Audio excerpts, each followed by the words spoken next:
A very good morning to you. Welcome to the midweek edition of the AM show. And boy, are we glad to have you. From us to you, thank you as always for joining us.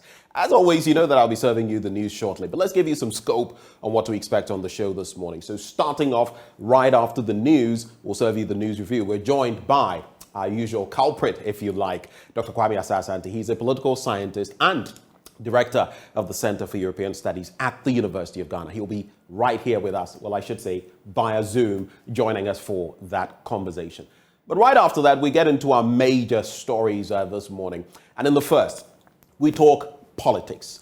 The governing New Patriotic Party has finally come out with its schedule as far as the presidential and parliamentary primaries are concerned. It makes mention of the fact that in November this year, the presidential aspirants are going to go through the process, and we shall know who leads the MPP into election 2024. But they also add that if there are more than 5 contenders, they are going to organize a special conference to deal with that situation. So what can we expect on that front, especially as they've also been throwing some hard-hitting shots, pot shots, if you like, at former President Mahama. In fact, the party's chairman, Stephen Ayesu and team addressed the press. We'll bring you the full details of all of that on that first leg of our conversation. But on the second leg, trouble is still brewing. You could call it a storm in a teacup. It's all about the Boku saga. It's not come to a close yet. There's a lot of wrangling going on. And in recent times, 3 immigration officers were shot at. There have been Facebook posts alluding to this or that, but one of them lost his life. 2 are in critical condition. This morning, we explore why that spark has led to the flame of maybe not insurgency, but violence that we're seeing in the Boku area, and what we can do in the next few days, weeks, and months to stem the tide of same. We'll bring you details on that right here on the show. We've spoken about the ECG on its own drive to mop up funds. Well, today we'll be telling you about the Ghana Water Company Limited and how it's mobilizing revenue, how it's looking to plug the loopholes. And today being a Wednesday as well, as always, we'll serve you AM Business. It's a full show. We're giving you a starter, the main course, and dessert. You don't want to be anywhere else. So stay with us on the AM show. Up next, the news.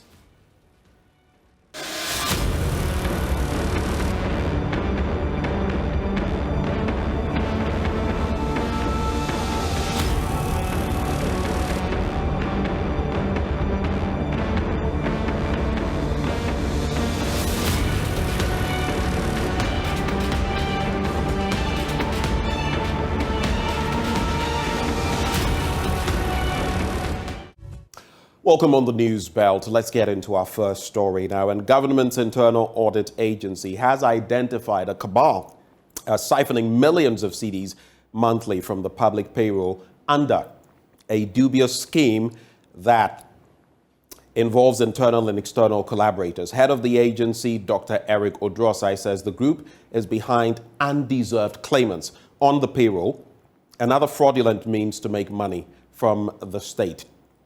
The Fair Wages and Salaries Commission began a program to clean the roll and ensure that only legitimate employees were on it. Dr. Osai tells JoyNews those behind the scheme will be unmasked. The implication is that government contribution to SNIT will be on the increase. In SNIT's own books, they may think that government owes them. But when you do the audit well, you realize the government does not owe them after all, or the amount should be lower. There are also instances where SNIT pensions increases unnecessarily because persons who are supposed to be on retirement they will still be in active service. So you get SNIT paying their pension and central government also paying their salary. There are instances where people have made themselves car contractors. They give out car documents for people to use to access car maintenance allowance. Once they get their names on the payroll, they send the document back, and that is it. We are going after all such people. Please, if the vehicle does not belong to you, make sure you don't bring it for car maintenance allowance. DVLA will be working with DVLA for continual justification of ownership of vehicles to enable you get government car maintenance allowance. These are some of the issues in the system. And I think that if all of us we work hand in hand to clean up the system. Government compensation budget will be today to come to the barest minimum, and probably going into the future, there will be no need for us to go to IMF because we will make a lot of savings on the government compensation budget and free some resources for other development projects. Well, Chief Executive of the Fair Wages and Salaries Commission, Dr. Bernice, says the exercise will sanitize the public sector payroll and identify the lapses and inequalities in the benefits and allowances of public sector workers. There's cooperation. Everybody who has read our law and knows what we do definitely knows that we have the mandate. Maybe those who initially said they didn't have the mandate have revised their notes. So possibly the tape you played is an old one. It's an old one because under Section 3B of our Act mandates us to do so. Of course, even ordinarily, in the natural, you are not able to simply go and say that you have fixed, you have determined benefits, allowances, you've developed salary structures, and therefore we are not interested in how it's being operationalized. So we are able to do that. Mm-hmm. Of course, yesterday the first point of call was with the Internal Audit Agency. We signed an MOU with them for us to collaborate and do this jointly. But of course, it was needful that we also, go through their books to ensure that they are also having a very clean sheet. Other than that, that would be very problematic. Also joining, and of course we have also. And so you can say, Mr. Arthur, that of all the agencies, at least the first agency, which is the Internal Audit Agency, has been cleared of all fraudulent activities. Is that the case? Definitely. But the detailed findings, we cannot put it in the public domain. Well, you can't tell me what you found so far. But Mr. Arthur, are you able to tell me what exactly you are looking for then? In fact, this exercise is a type of exercise that when you come across some anomalies, some of them might be genuine errors that you have to correct. Some of them might be misunderstandings of some of the conditions we are determining how it's even being interpreted. So those ones will even assist management to overcome some of these issues. But in general, we had done this on a pilot basis before even coming this far. We couldn't just wake up and say that we are going to do a nationwide payroll monitoring. We couldn't have done that. So we've done this, bit and piece, gather some information. We have a very clear idea as to what we're looking for and what we're going out there to do. Okay. But essentially, it's to ensure equity and to ensure that we have a very decent payroll. Those who are working for what they are earning must earn it. And those who are not doing the work but are paid, possibly they might be ghost workers. Why should the one who is working be paid and the one who is also not even supposed to be an employee be paid equally? That one must be cleared. Apart from that, you found some cases elsewhere where somebody is misplaced on the structure. If the person is deserving of, let's say, level 22, it's possible the person is placed at 19. You must ensure that the appropriate level is given to the individual. Now, in our next story, residents of Teshi Mobile are blaming a stalled road construction work for their predicament during the rainy season. Gutters dug prior to the road construction were removed but never replaced, causing residents in the neighborhood sleepless nights when it rains. There is more in this report put together by Jacqueline and Soma Yeboah. Currently, I am at a suburb in Teshi, popularly known as Mobile. Now, residents here are faced with challenges such as flooding anytime it rains. The problem is that the flood, because of the gutter, is not too large. There are small gutters. When the rain fall, they very hard the rain to overflow in the gutter. That is causing all this problem for here, making fraud and all this. That down there, if you go down, we see the problem. The fraud for all the people, their rooms, everything. Because of they are putting the doors in, dustbin in the boiler in this thing, gutter. Too much flooded. Because of the contractor, he do the road. They do it and they reach here and they stop around here. So when the waters come out, it's too much flooded here. They destroyed the gutter. Now you see the gutter is choked. So initially there was a gutter here but it has been destroyed? Yes, there is a gutter here. And their cars is passing and it block the gutters. They do it here, they reach here and they stop. they live in front of us. When it is rain, the rain comes into our store and all over here. So we can't do anything here. So the rains this morning, when it rained, it came into your shop? Yes. So we find some shovel and we take it out all the small sands before it get a little bit chance so that to go. So when did this issue start? How long has it been? When they started construct the road. When was that? Around what time? Oh, last year. Last year it keeps wrong. They know. We asked them they should help us to do this little one. They thought we should go and see the government before they can do it because their money is finished. So they left it. Anytime it rains, we suffer because the stalled road construction has caused blockage in the gutters. My children and I had to scoop out water from the shop this morning after it rained. You can see that the water that entered the shop has spoiled some of my goods. It's the same for those who stay by the roadside. Those in cars cannot alight and get proper place to stand. There are times when it rains heavily and children cannot walk through the water. They have to be carried. I'm pleading that the road be fixed, or else it will be disastrous during a heavy downpour. The vendors and those who stay by the roads are really suffering. Since they halted the construction on the roads, no one has been here to observe how the situation is like when it rains.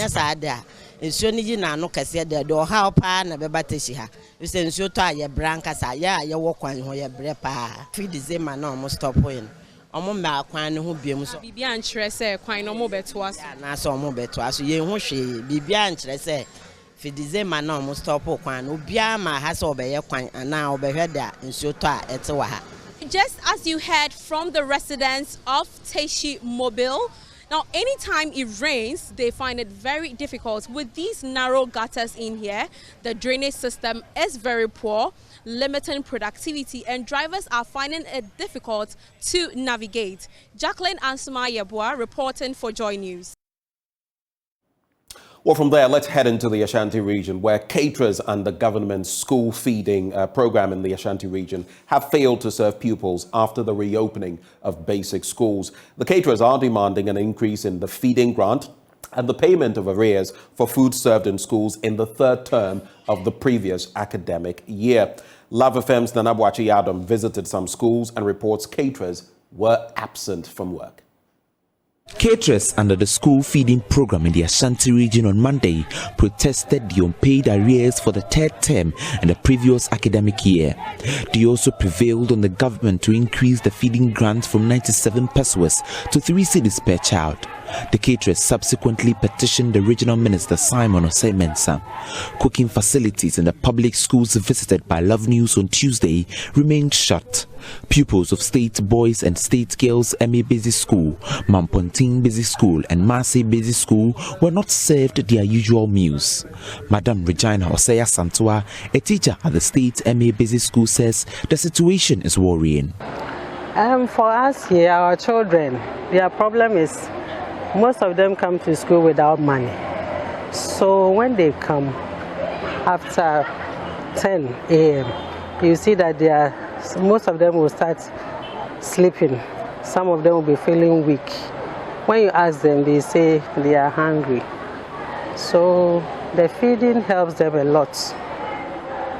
And we, the teachers, it helps us to teach them well, because if a child is hungry, she or he will not concentrate on whatever you are doing.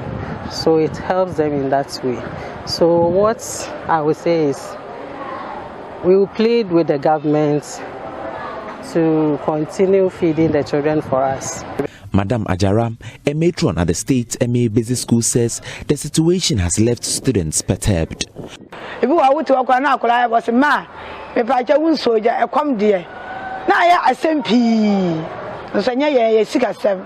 Sometimes the kids come around to ask for food, but we have nothing because our salary doesn't come.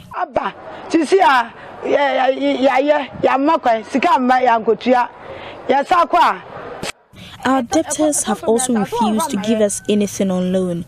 We plead with the government to help us. For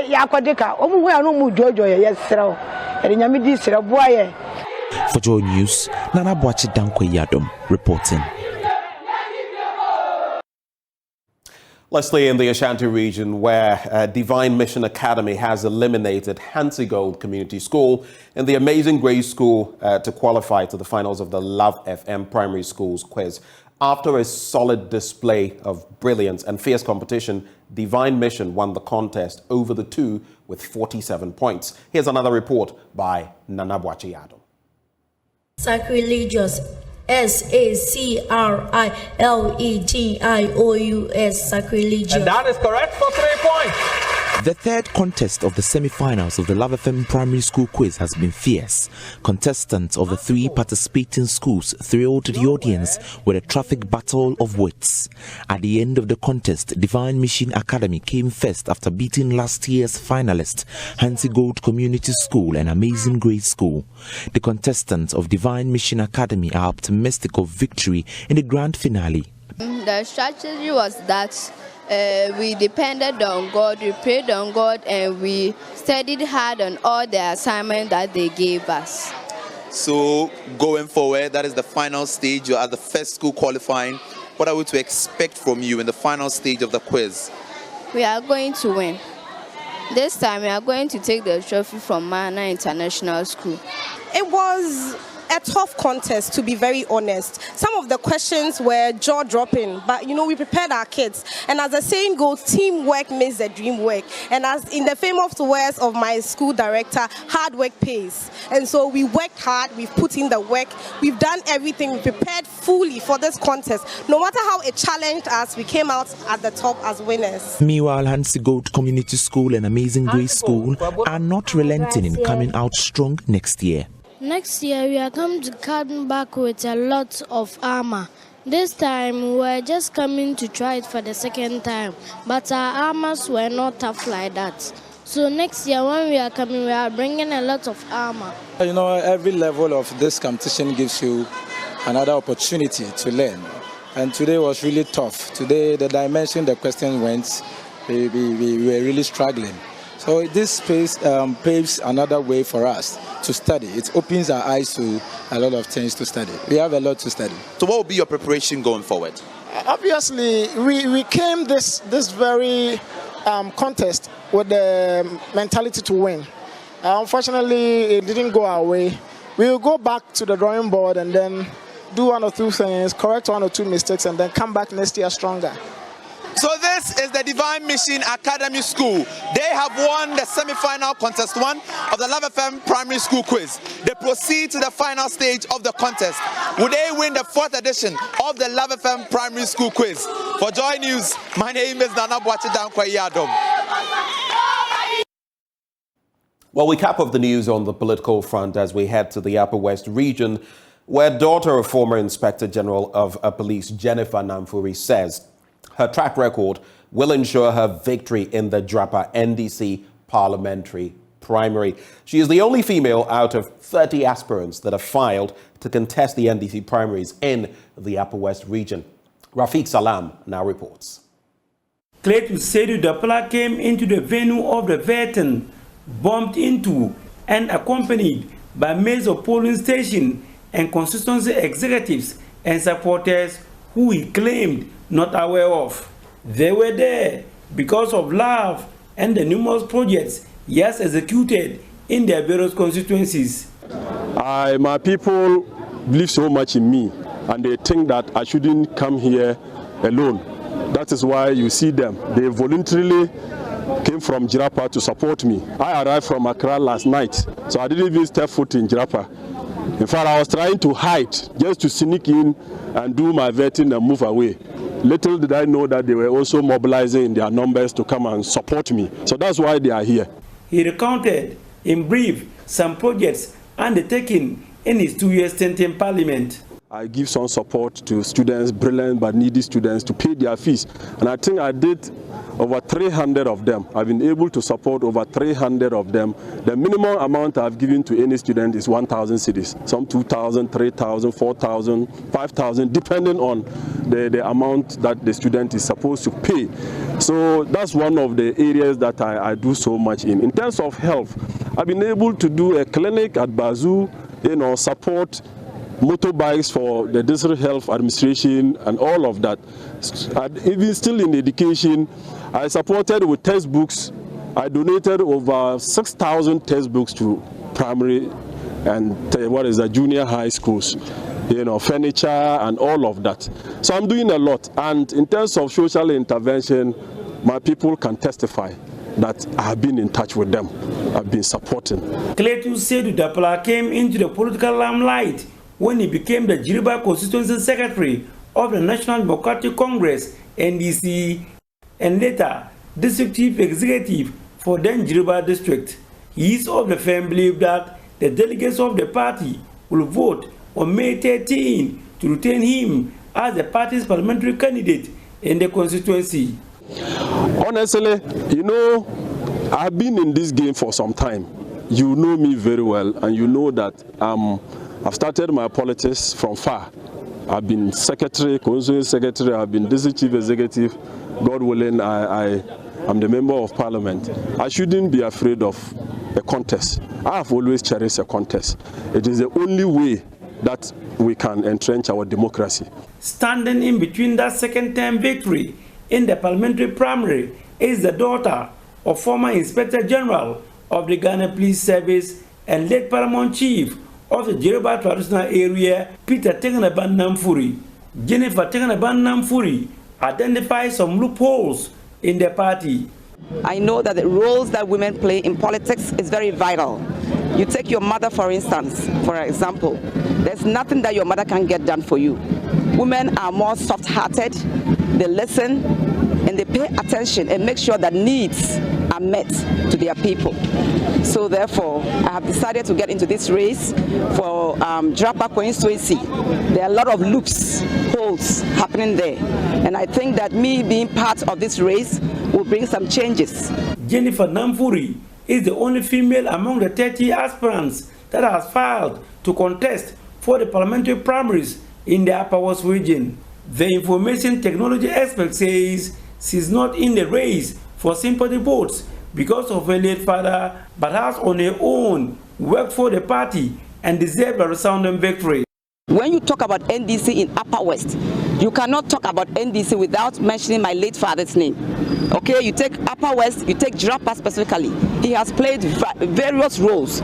So I have played roles in the party. So it's not because of sympathy. I started doing this 2 years ago. I started playing, coming home, talking to delegates, talking to the people to understand what their needs are. So it's not that I just woke up, immediately my father died, I said I'm jumping into the race. No, this is a long-term thing that I started before this happened. The third name that will be on the ballot paper on May 13th will be Bright Salia, who is contesting for the first time in the parliamentary primary. Reporting for JoyNews, Rafik Salam. Wah. It's a wrap for the news. We're grateful that you stayed, but stay a bit further because up next, Dr. Kwame Asah-Asante joins us for the news review.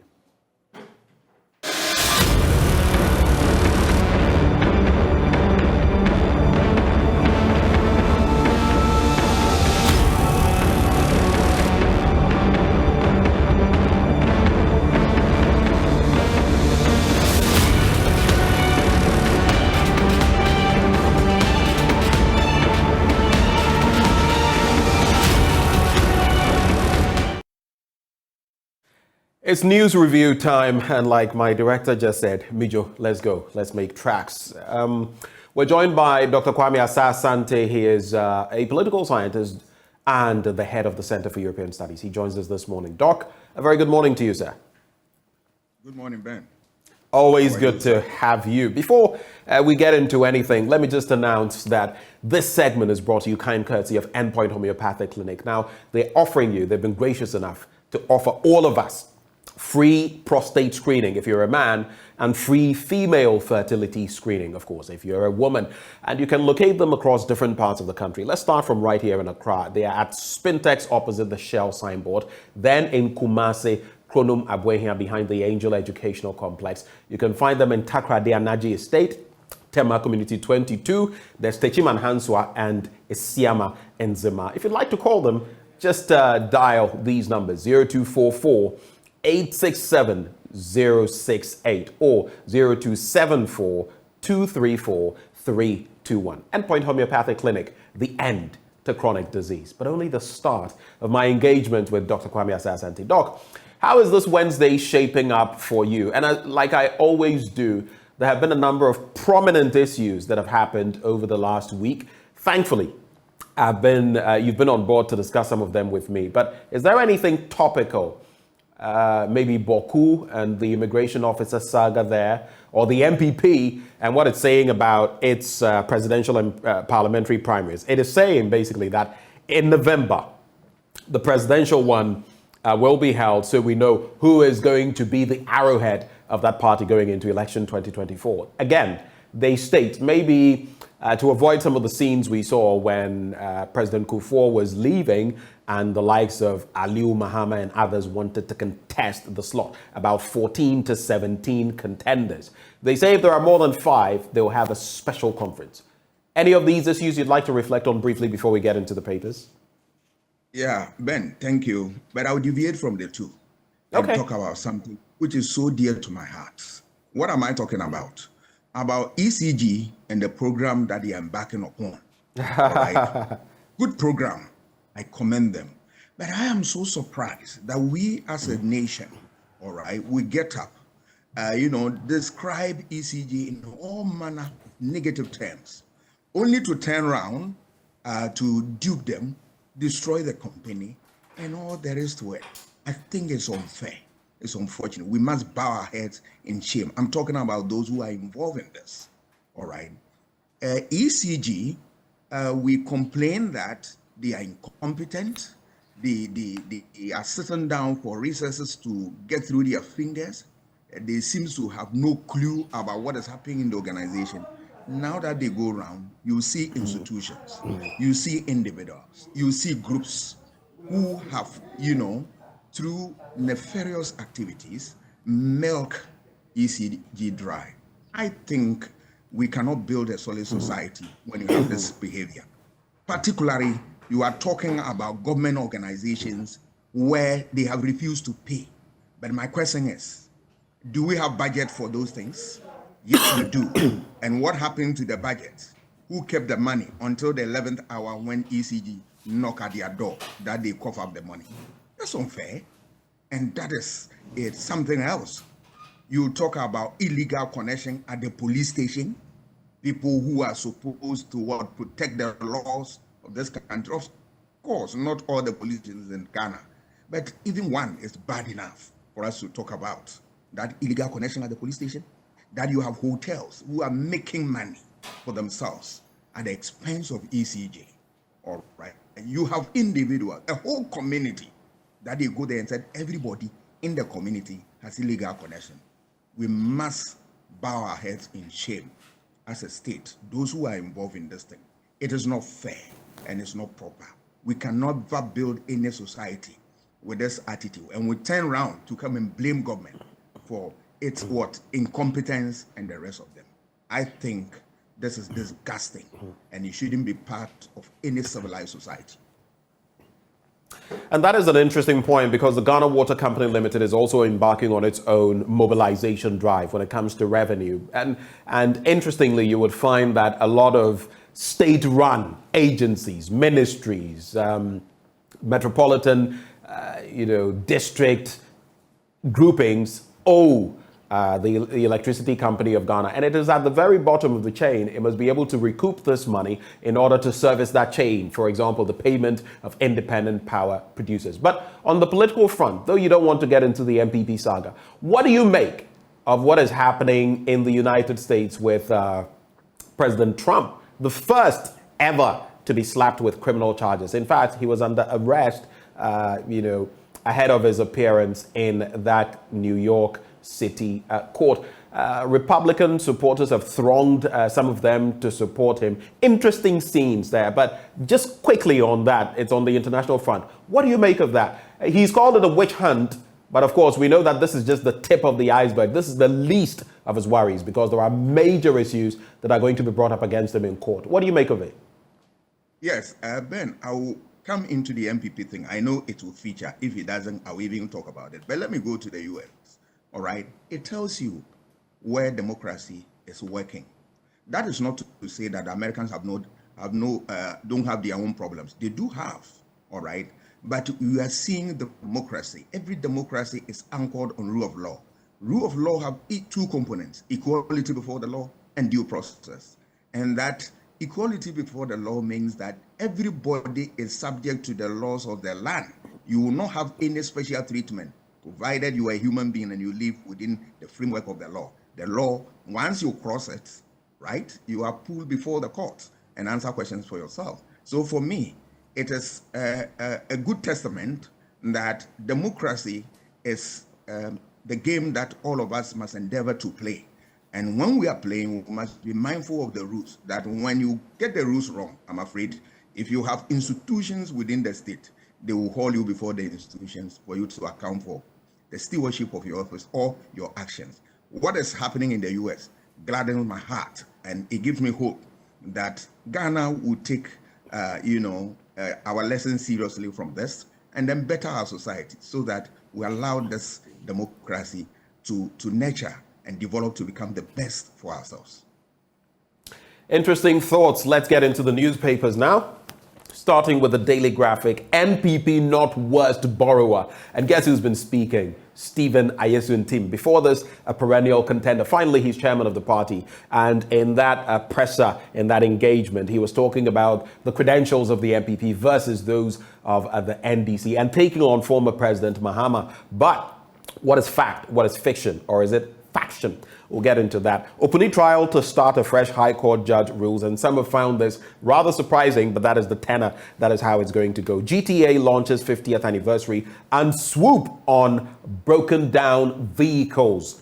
NRSA, that is the National Road Safety Authority, the MTTD Act towards crash-free Easter. And you would recall that it is one of such instances that took the life of Ebony Rains. And it happens. I mean, you don't have to be a prominent person. It was a bit of sand on a road, because it's not just vehicles. Sometimes you have a major road and someone is undergoing some sort of construction and put sand, other building materials on the road. And before you realize it, you don't see it, you try to swerve it, that could lead to an accident. Similar situation, Ebony Rains. Others may not come to the fore because they may not be that prominent, but these are death traps. Sometimes driving at dawn, you would spot some of these vehicles very late because there's no lighting, there's no triangle, there's nothing.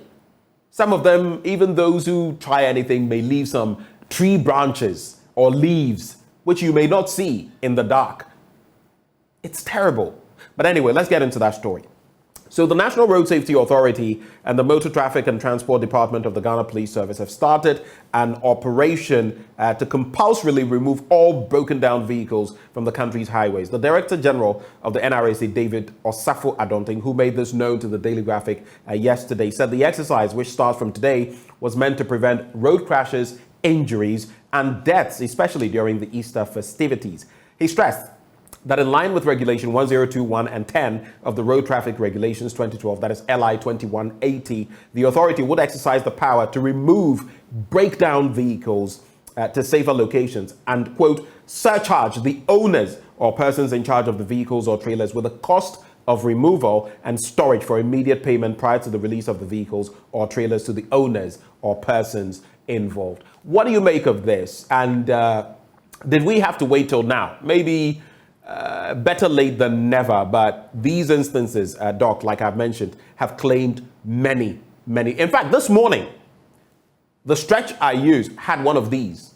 It was loaded with something I didn't know. It created traffic, at least from where I was, for about 6-7 minutes. I just didn't pay attention to what it was loaded with, but it was there. And so all of us were forced to squeeze into one lane, 3 lanes, actually 4 lanes. forced to squeeze into one lane. Your take on this, Doc? I think, one, we are a very insensitive people. Why am I saying this? We will wait till this thing claim a lot of lives and continue to claim, and we will not do anything about this. Touch wood, if any of the big elites, political elites, is affected by this, you see the rush to fix this problem. And that type of behavior is not fair. You don't govern like that, all right? And here I'm talking about those whose duty it is to make sure that there is a monitoring, there is supervision, and there is all there is to it that will make the road, usable. We don't seem to find that. But meanwhile, people draw salaries based on this work, and then what? They refuse to do this work, right? And then you don't have a supervising authority that will go around and check whether what is supposed to be done has been done. It is a problem. I don't know how we want to fix it, but the earlier we did something about this, the better. Because look, one life is more important to change our fortunes for us and make our society a great society.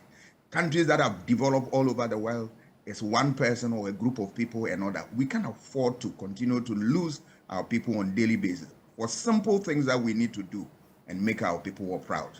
It is unfortunate. It is very, very unfortunate. And we believe that those who are responsible must listen and listen with rapt attention and take action. Well, let's get into other stories now. Let's go to page 16 of the newspaper. And so, Opuni trial to start afresh, High Court judge rules. And after 5 years of proceedings at the court with their numerous applications and counter-applications to determine whether or not a former chief executive officer of the Ghana Cocoa Board, Dr. Stephen Kwabena Opuni, and a businessman, Seydou Agongo, are guilty of willfully causing financial loss to the state, now the trial will restart from scratch. In a ruling yesterday, the new judge assigned to preside over the case, Justice Kwesi Anochijima, said it would be unfair for him to adopt proceedings that were, quote, saddled with numerous allegations in the case which was originally before retired Justice Clemens Jackson Honyanuga. The ruling follows a motion last Thursday by the prosecution led by a chief state attorney, Evelyn Kilson, urging the court to adopt the previous proceedings to enable the trial to continue. The motion was premised on retired Justice Honyanuga asking the High Court registrar to forward the case docket to the Chief Justice to assign a new judge because he was due for retirement. Now, following the reassigning of the case to a new court, defense lawyers led by Samuel Kujo and Benson Nuchukwi resisted the prosecution's argument to adopt the previous proceedings to enable the trial to continue and prayed the court to start the trial de novo or afresh. And that is exactly what has been granted. So, like that song used to say, there was this music producer who would go like, the saga continues. The saga here continues as far as the Opuni court case is concerned. But let me wrap with this one. NPP not worst borrower. Now, the governing New Patriotic Party has refuted claims by the opposition NDC that the Akufo-Addo administration has borrowed more than any other government in the history of the country. The assertion that the government was the worst borrower, the NPP said, was an attempt by the largest opposition party to, quote, misinform and, quote, mislead Ghanaians. Again, the NPP said it was part of a grand propaganda campaign by the NDC to court disaffection for the government and a disingenuous tactic to distort the facts. Now, using the rate of debt accumulation to buttress his point, Mr. Ntim said there was no doubt that the NDC during its tenure from 2009 to 2016 accumulated more debt than any other administration. Quote, former President Kufuor inherited a debt stock of approximately 5.4 billion Ghana cedis in 2001 and added about 81%. The NDC inherited a debt stock of 9.7 billion in 2009, and by 2016 it had increased the debt to 122 billion. That represents an 819% growth in the debt stock, he said. The NPP government, which the NDC characterizes as having overborrowed, has added just about 304% to the debt stock. That is the situation. Reactions to these two stories, Doc? Yes, I'll start with the debt situation. I'm surprised the chairman is talking this way. Is it the case that the NPP has not borrowed more than necessary? All right, debt to, GDP growth All right. Is that where we're supposed to be? I think that it is something that the chairman should not make any attempt of defending. What they need to do is that something has gone wrong. They must admit and then find ways of addressing them. But the issue of discussing this and defending it, you get everybody angry and annoying. It's annoyance to the public that when the economy has been mismanaged in such a manner that we need to go to IMF, that the party said that never, some members of the party said that never, we will never go there. And then we are there, and the chairman gets up and then you want to defend this. That's unfair. You are speaking as if that, all is well. But we don't govern like that. You govern with what? Sincerity, all right? Honesty. So that if there's a problem, we all bear with you and we work and support you. But if we want to pretend that there's nothing there, then it's nothing but annoyance to the public. I think that the chairman will look at these things, and next time when he's talking, he will be measured with some of these things. It is unfortunate he made those statements because where we are now, we are not in good times at all. The economic fortunes of individuals keep dwindling by the day, and the least we want to hear is such comment that doesn't augur well for us. I know we are in difficult times. I know government is trying its best, but they must be quiet on these things and walk the talk instead of defending the indefensible. I'll talk about the Upuni issue, not the issue, but the process, the judicial process, which is slowing, and it has caused the dissatisfaction of the Attorney General. Yesterday, I listened to him, and he was not happy that cases could drag like this and create all manner of problems. It tells you about one problem that this country has been saddled with over the years. The problem of the slow pace of our judicial system. There were times that they made all manner of provisions that this case will travel this, that, and that. I don't know what has happened to that formula, that format. Maybe going forward, the judiciary will look at how they can manage these things so that cases will be dispensed in no time, that we see the true justice of the judicial system. I know it can be fixed, and that when the stakeholders get together, this problem will be a thing of the past. Would you like to talk about the Upuni trial issue? No, the trial. I'm not seeing the that are associated with it. So all this time, you remember that I've always checking out, and I don't know the facts. But I'm talking about the concern that the Attorney General expressed yesterday, which is a general issue, not specific to Dr. Upuni's issue. And that is what I have touched on. All right. Let's get into some other areas for sure right before we take leave. Kenya prosecutor stops case against members of parliament, and Kenya's top prosecutor yesterday dropped charges against 4 lawmakers over anti-government protests a day after opposition leader Raila Odinga suspended the demonstrations, their lawyer said. It's interesting what is happening in Kenya. Odinga said last Sunday he was ready for talks with President William Ruto as long as authorities halted arrests connected to the protests and addressed his concerns about the rising cost of living and reforms to the electoral system. In Kenya, we also know of that latest satellite launch that they're embarking on to aid agriculture, mapping, among others. Kenya making some important strides. So we keep talking about Rwanda, Kenya. Recently, my colleague Evans Mensah bringing the picture about Rwanda and how President Paul Kagame was taking on. Can we do that here outside of... I think even when we have these presidential discourses or aspirants discourses in terms of the presidential debate, look at how... I love the Americans when they do it. It is fierce. It is, let's battle, let's slug it out with the ideas. The UK as well, to a certain extent. I wish we could see that here so that we'll be able to tell how intellectual, how in tune with the real facts, whether it's the economy, whether it's Galamsey, whether it's Agric, whether it's whatever some of these people who aspire to leadership are. And I feel it will also expose how shallow some of them are. And so we can take them not so seriously when it comes to those. South Africa opposition protests Uganda's anti-LGBTQ bill and Ugandan forces take over East Congo town as M23 rebels leave. Let's get into other papers very quickly. The Ghanaian Times.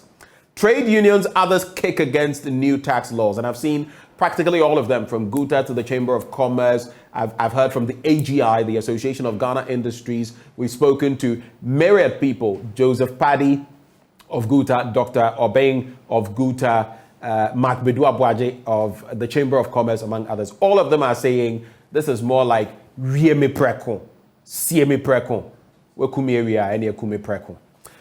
Those are the sentiments being shared. There's also Easter messages, rollout measures to alleviate hardship. Clergy tells government and the private sector.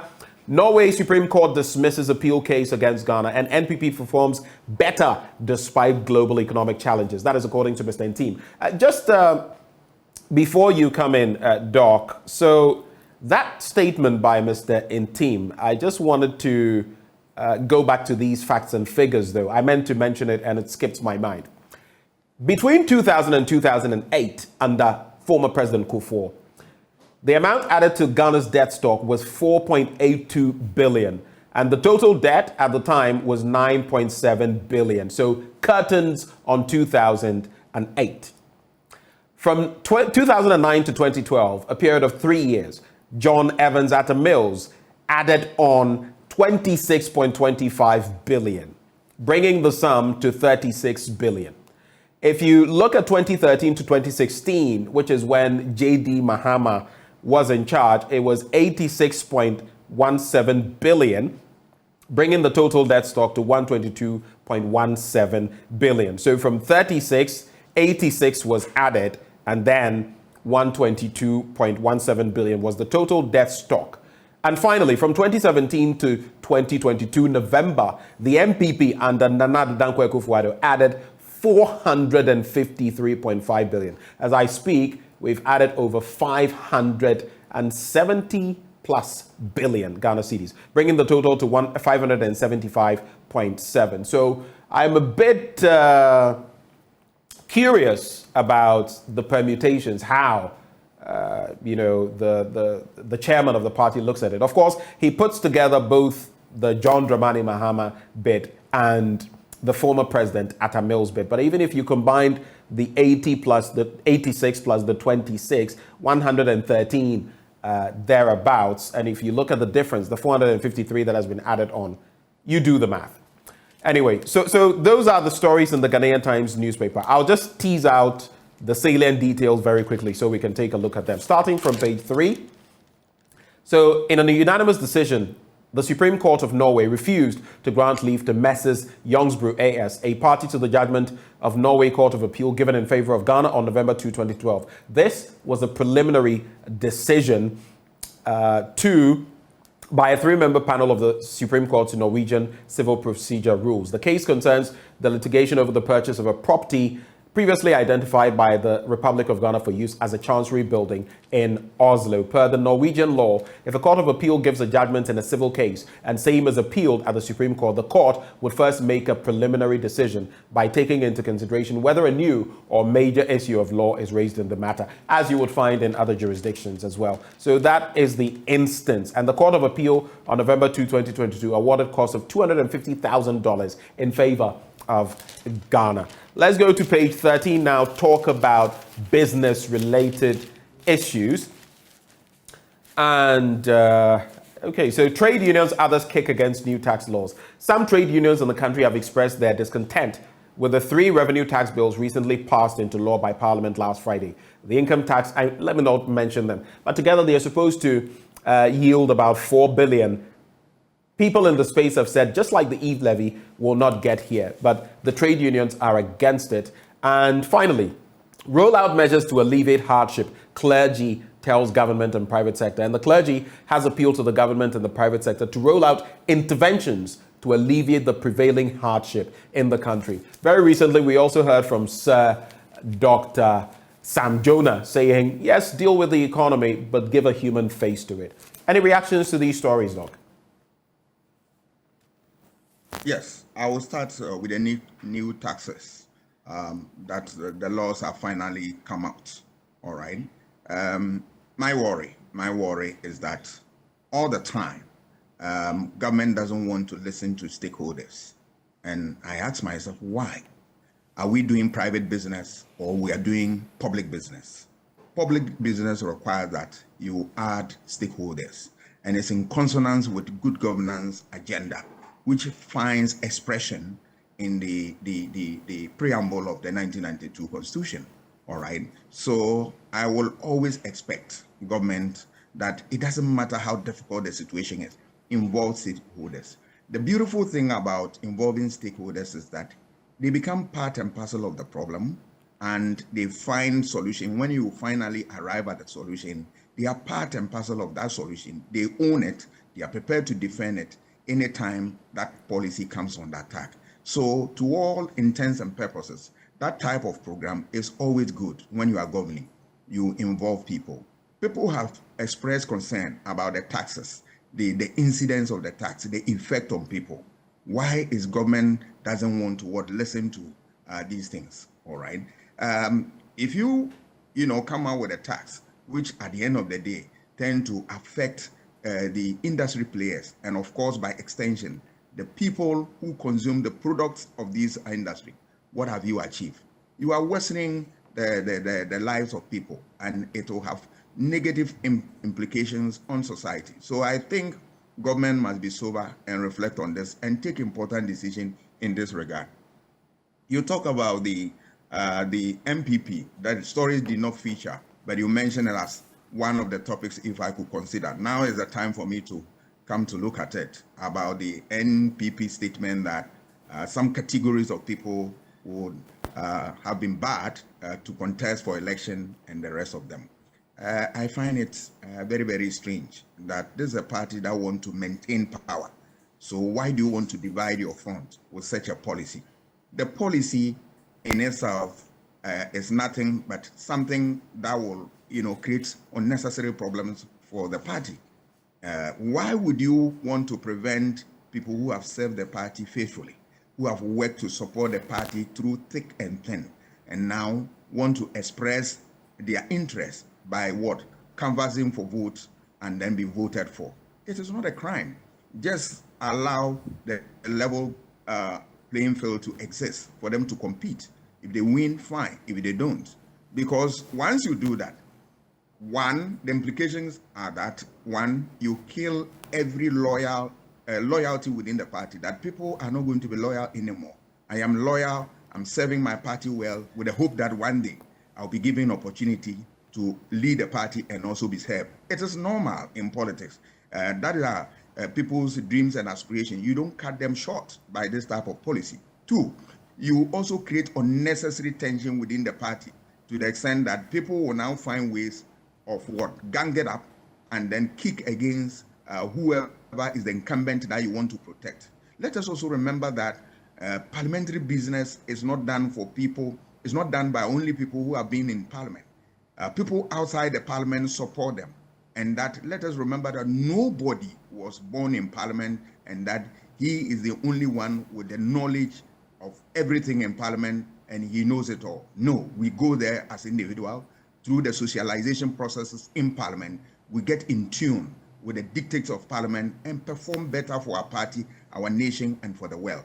So if you want to cut this short by preventing people to achieve the maximum that they want in politics, I'm afraid of a backlash. I think that this policy will lead MPP nowhere, than it is nothing but a suicide mission they want to embark upon. I will advise that they should take a second look at this and refrain from it if they really want to break their eight. Let's wrap with just a few stories. So Donald Trump arrested in New York. We've talked about that. NPP set for 2024 with election dates. Free SHS has improved education. That's according to a UCC Don. And let me just take a little bit of that as we get ready to wrap. So, Director General of the Institute for Educational Planning and Administration at the University of Cape Coast, Dr. Michael Boachiadom, has stated that learning outcomes have improved despite the introduction of the free SHS, which has increased enrollment. His reflections on our educational system contradict the assertion by Professor Ato Esuman, Chairman of the West African Examination Council, who recently stated that the debate over free secondary education is primarily about access and not enough about the content and outcomes anticipated. I'm going to put an interesting question to you when I'm done with this, but let me just wrap with the other headlines. The Finder. Tourism to attract 1.2 million arrivals, generate 3.4 billion in 2023. That's the tourism minister, Dr. Awao. And the Daily Statesman, don't fall for NDC deceit, Stephen and team urges electorate. I'll wrap with the Ghanaian publisher and be truthful to Ghanaians, NPP to NDC, and Chief Imam grateful to ADB. But on that point about free SHS, I have a lot of my friends, colleagues, seniors who are in academia telling me the standards have fallen badly. And you see some of them when you go into certain institutions at the tertiary level. So tell me, Doc, you are a lecturer. When you read the scripts nowadays, my friends tell me that some of these ones who are coming from SSS or senior high school can't even write the most basic. A friend of mine in a certain department at the University of Ghana says she now has to take students in her department. She now has to take them through basic writing skills for about a month or so before she can even start the actual program with them when they come to level 100. So tell me, is that reality or are people just cooking all of these things up? That's how we'll wrap. The truth of the matter is that, one, I like this as a free SHS program because it's affording everybody the opportunity to be able to have education, which otherwise would have been a difficulty. That is a good one. If I look at my class level 100, which is about 1,000, almost 1,500 at main campus, about 600 at city campus, and distance about 600, I am so happy that you have a large number of people which, because of this program, they are at the university.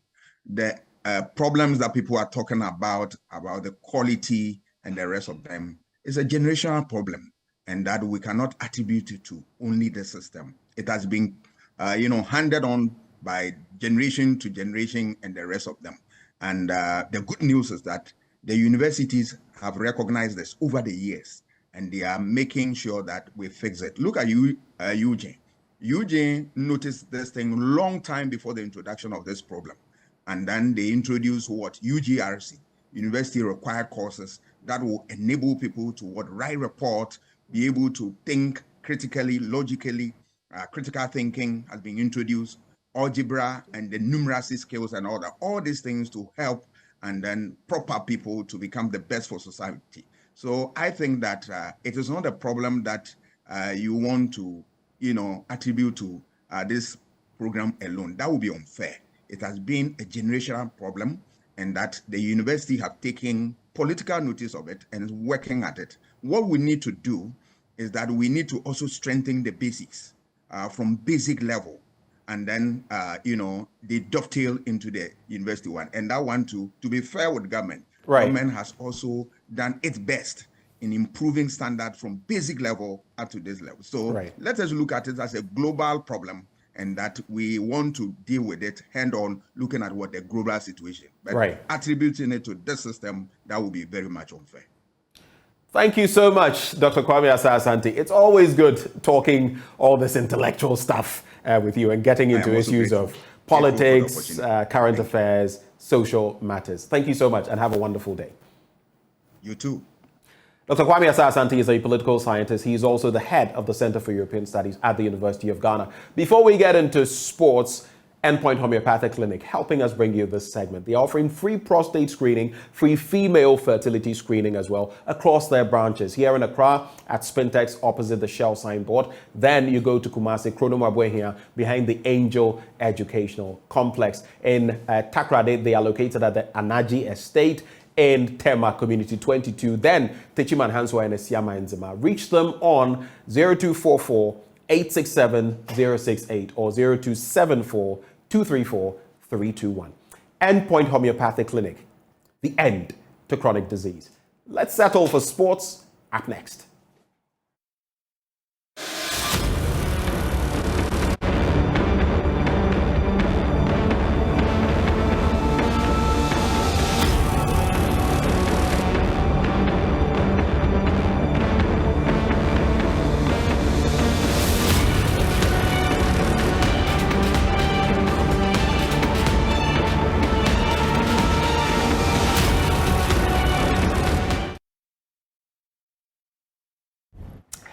Good morning. Let's do sports now on the AM show with me, Muftau Nabila Abla, and we start from the Ghana Football Association because its Secretary General, Prosper Harrison Addo, has been sentenced to a day in prison for what the court described as comments that are in contempt of the institution. According to a statement released by the Ghana Football Association on its website, the Accra Human Rights High Court on Tuesday delivered its judgment on the contempt case brought by Ashanti Gold against the Ghana Football Association and its 12 executive council members.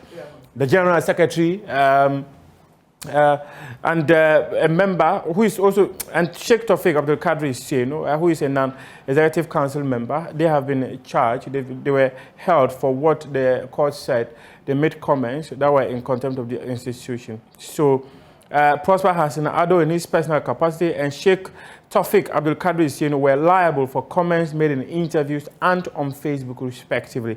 The court therefore sentenced Prosper Hassan Addo for a day imprisonment and a fine of 24,000 Ghana cedis, while Tawfiq Abdul Kadri Seno was sentenced for a day imprisonment and a fine of 12,000 Ghana cedis and in default 14 days imprisonment in both cases. A day's imprisonment means that the sentence is served once the fines are paid and the presiding judge ends his sitting for the day. The judge ended the sitting before midday and fines were promptly paid by both Prosper and Tawfiq Abdul Kadri Seno. That is what the Ghana Football Association has released on their website.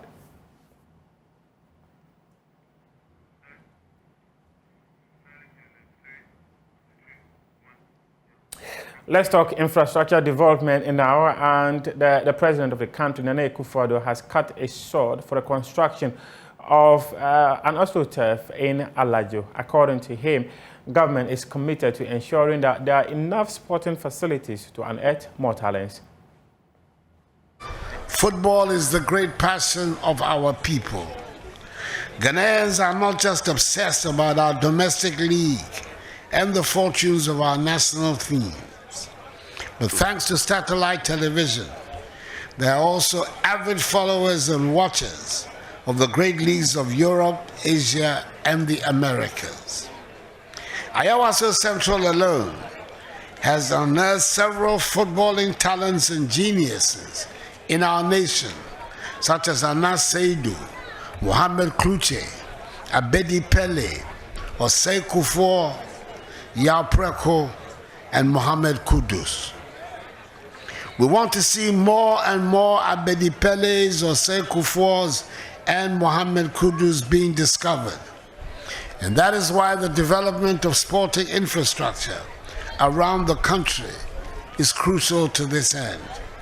I'm delighted that under my administration, many of such sports facilities have been constructed across our nation.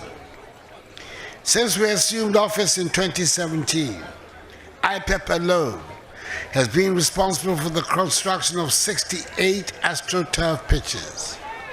30 of them have been completed and are in use, and 38 are currently at various stages of completion.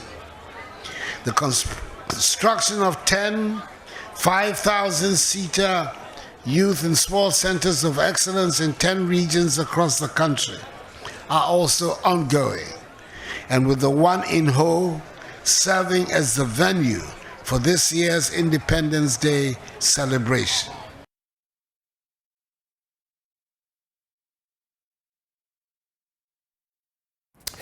Let's move on now, and specifically to the Premier League, where there were many matches that happened in the English Premier League. But before that, let's go to Kumasi and talk athletics. The Ghana Athletics Institution, they have organized inter-school athletics championship to discover some new talents that will form the junior national team to participate in this year's Africa Junior Athletics Championship that will be happening in Zambia. We hear from Chief Executive Officer of the Ghana Athletics, Bawa Fuseni, who spoke on Joy Sports today.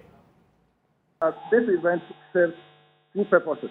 Okay. One, we needed to kickstart the school sports calendar, which they are doing theirs in next month. Okay. And secondly, we are using it to pick national youth team and national youth because for the past 3 years, because of COVID-19 pandemic, we falls in the country for the past 3 years. Okay. So it was a difficult having the junior team and the youth team. So we're using this one to select 12 athletes for the African Junior Championship in Lusaka. And before that, we will have 5 tournament in Tamale next week. So we are using the Tamale program as a category to the Lusaka African Championship. We want to go to Lusaka, come back to Ghana with a couple of medals. Have you seen some potential so far? So far, the potentials are apparent here. I've seen 2 incredible athletes doing 400 meters. I can tell you 1 athlete from Amas and 1 athlete from CAF. If we give these 2 athletes a chance, if we come them for the next 6 months, I'm telling you, Mustao, this athlete will take a medal during the African Games. So after a year, we'll do the selection of the 12 athletes. But these 2 athletes will receive such a recommendation from the association to the ministry and the LOC in particular, so that together we'll put our heads together to see how we can help these 2 incredible, talented athletes for coming, training them for the African Games, not only for the African Games, African Championship in Lusaka, but for the future purposes in Ghana. These 2 athletes, if we give them opportunities for at least 6 months campaign, they are going to be very, very good athletes.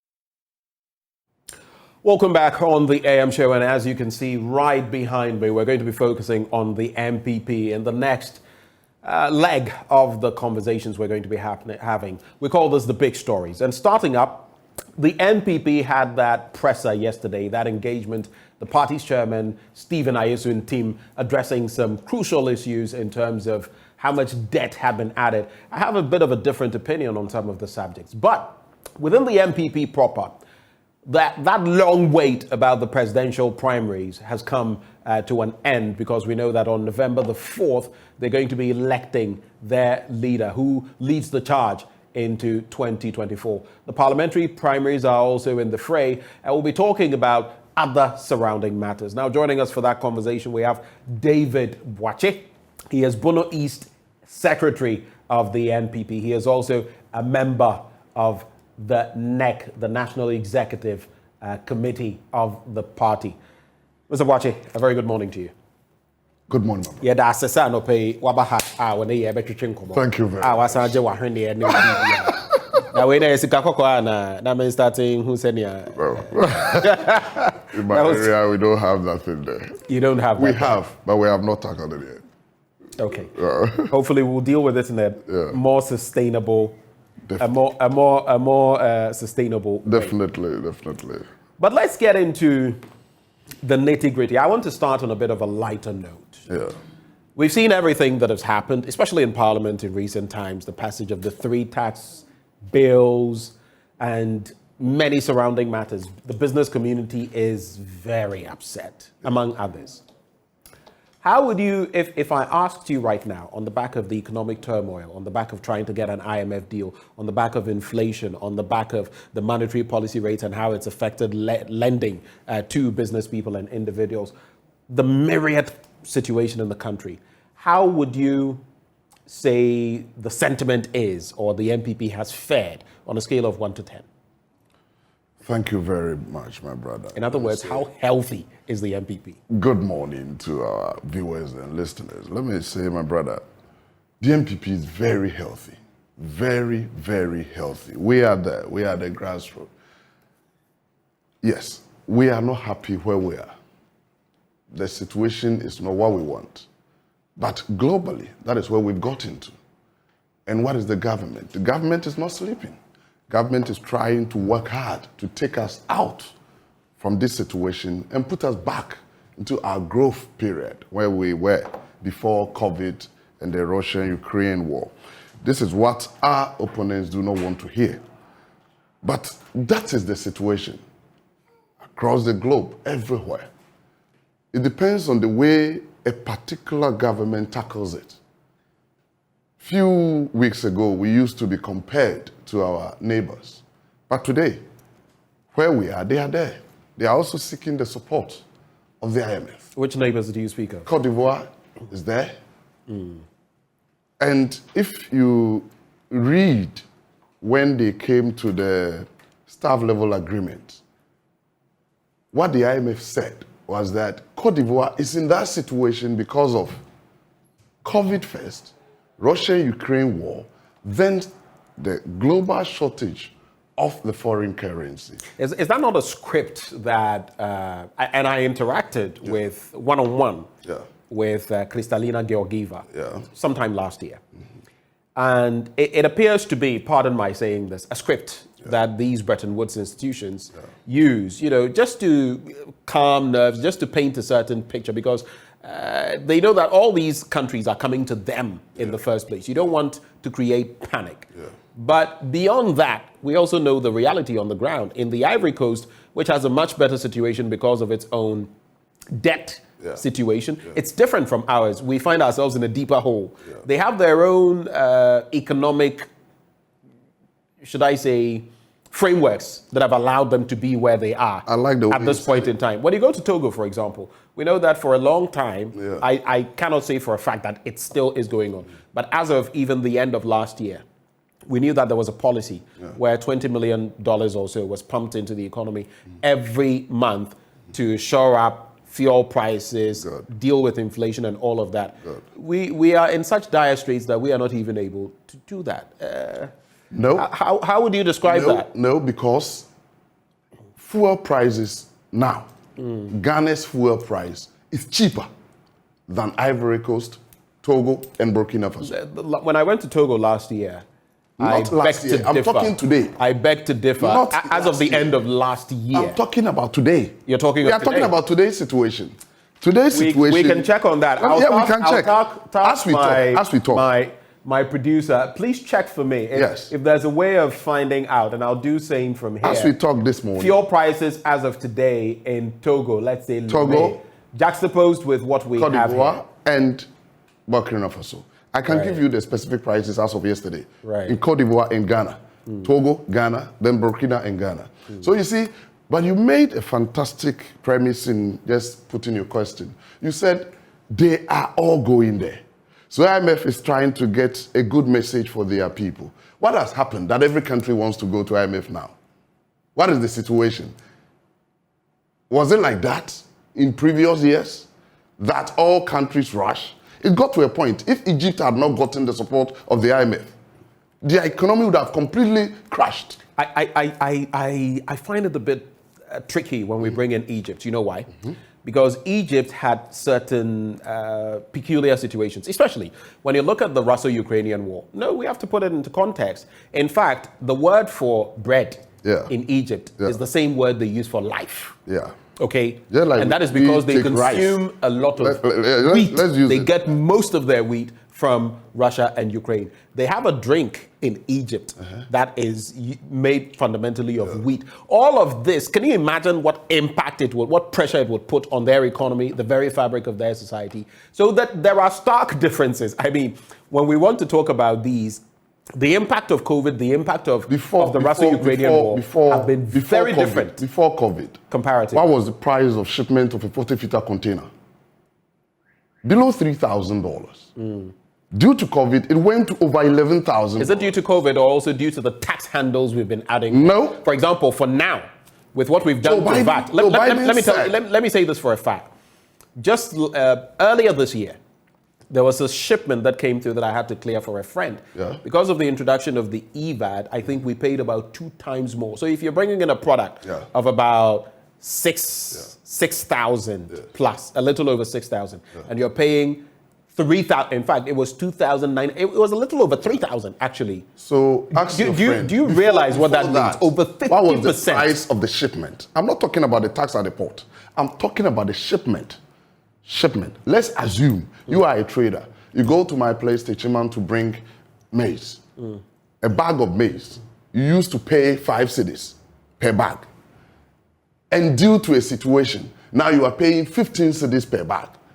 There is no way you can control and make the price remain as it used to be before the coming of the COVID. So definitely, prices will go up. So if you talk about inflation, what is the global inflation now? What today? US has gotten 40-year high inflation. Switzerland had 70-year all-high inflation. Check UK. What caused it? So if they are facing it today, call anybody in UK. What happened to them last month? They were rationing vegetables.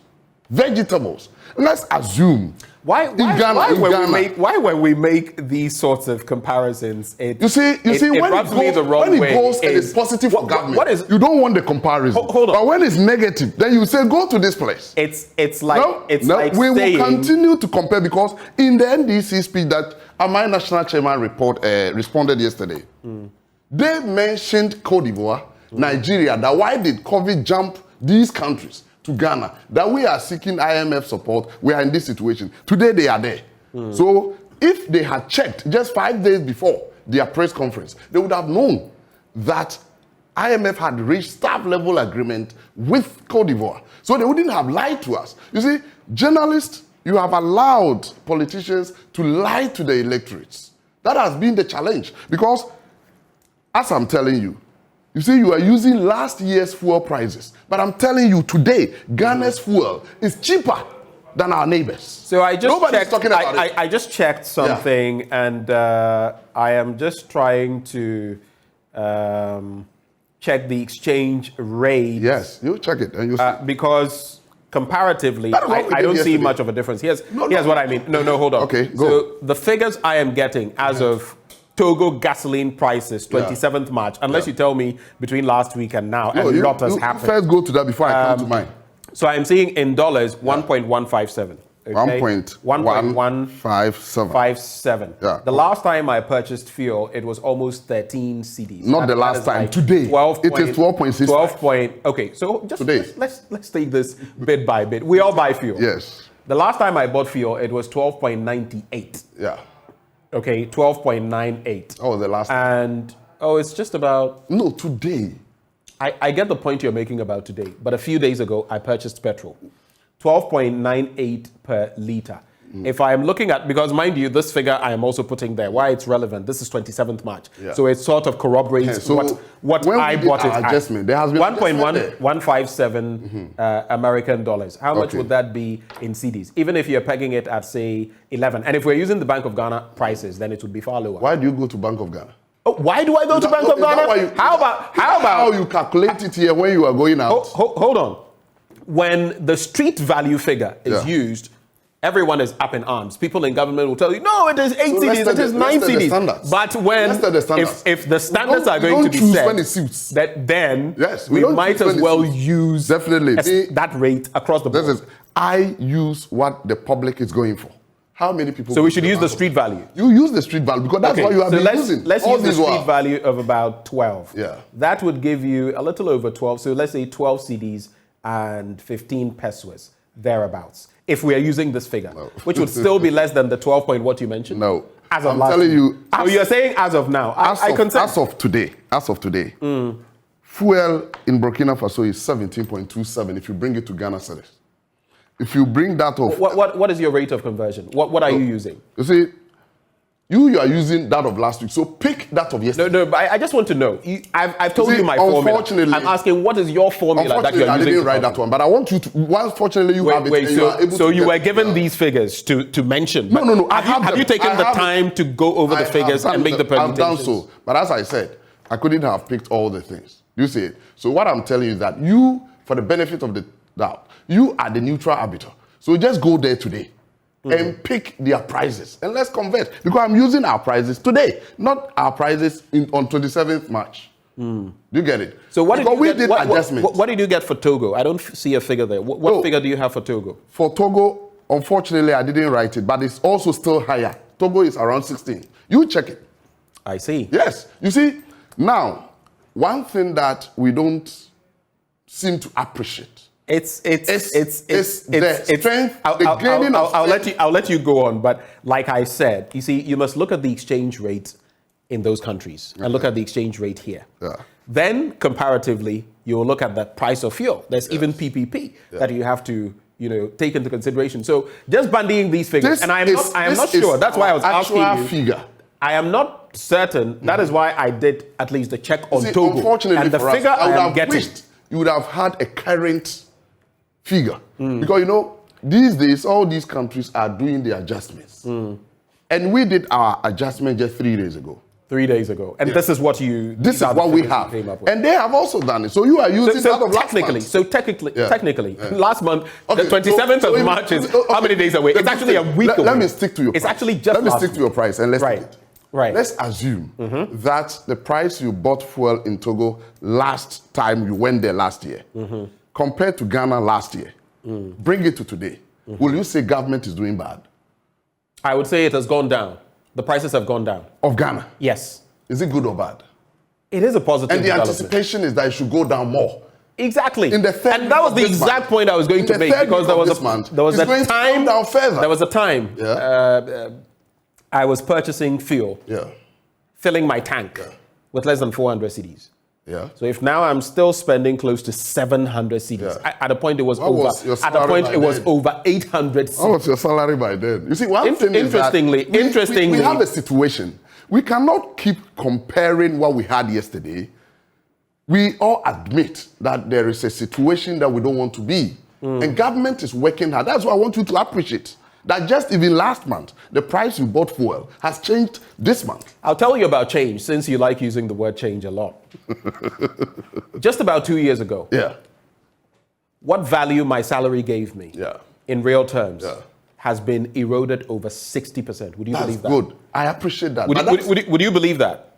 Definitely. Over 60%, because I've taken the time to look at my personal inflation in terms of the items I would go for, the things I've had to cut off, and still when I calculate inflation on that, including whatever facility I may be on, my salary has been eroded by over 60%. Had it not been that, would you have said Ghana is in crisis? Are you seriously asking me whether... No, if that had not happened, it's because of that situation. Of course, we are in crisis. When you ask me, I admitted. President has admitted, the vice president has admitted, all state officials have admitted that we are in crisis. And the crisis is what we're talking about.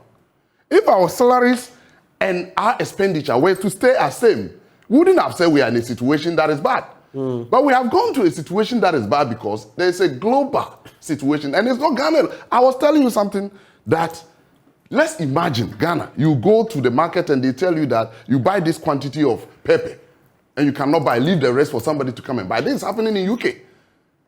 Germany, they ration oil. Today, Ghana, no matter how expensive the oil will be, any market you get to, any quantity you want, you get it. But the developed countries we want to be are rationing food commodities.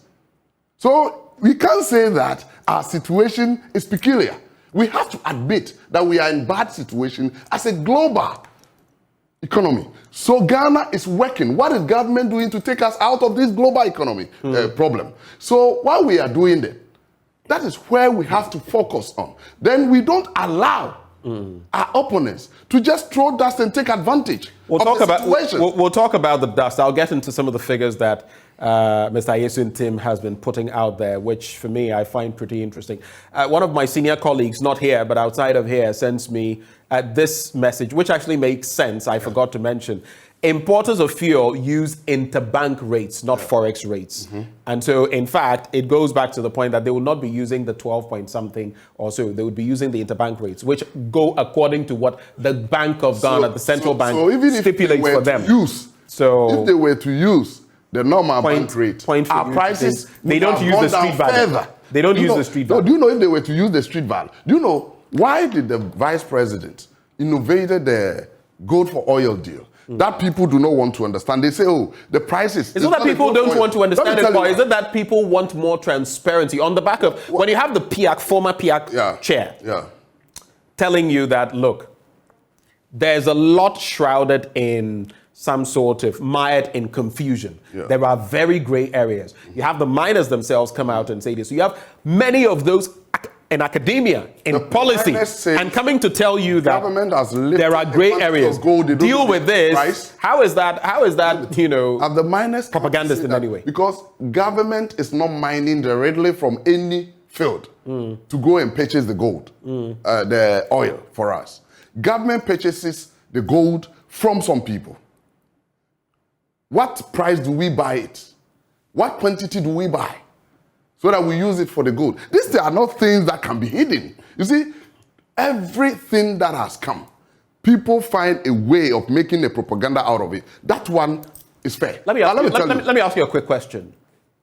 When anybody, and I've noticed this, whether it is Sir Dr. Sam Jonah or Professor, the CEO of the John Ajekum Kufuor Foundation, or anyone else, I've noticed a certain trend, even for us in media. When you speak about a policy of government and you lay bare the bare bones of it, analyze it, criticize it, it is deemed to be propaganda. Is that a policy of the MPP? It's not a policy of the MPP, but you go behind who is talking. Then you compare to similar situations.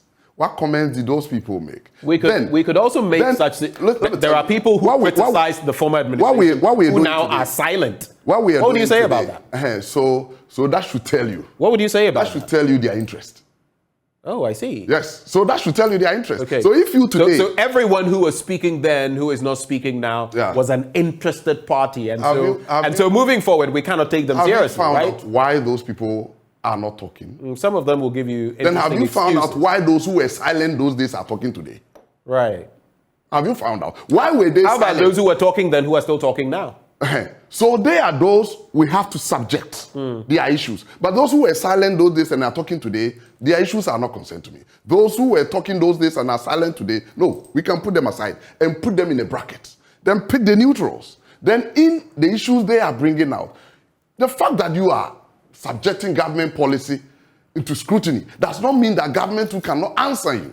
That is the problem. When somebody speaks and you seem to answer, then you target like you are attacking. But they are free to talk.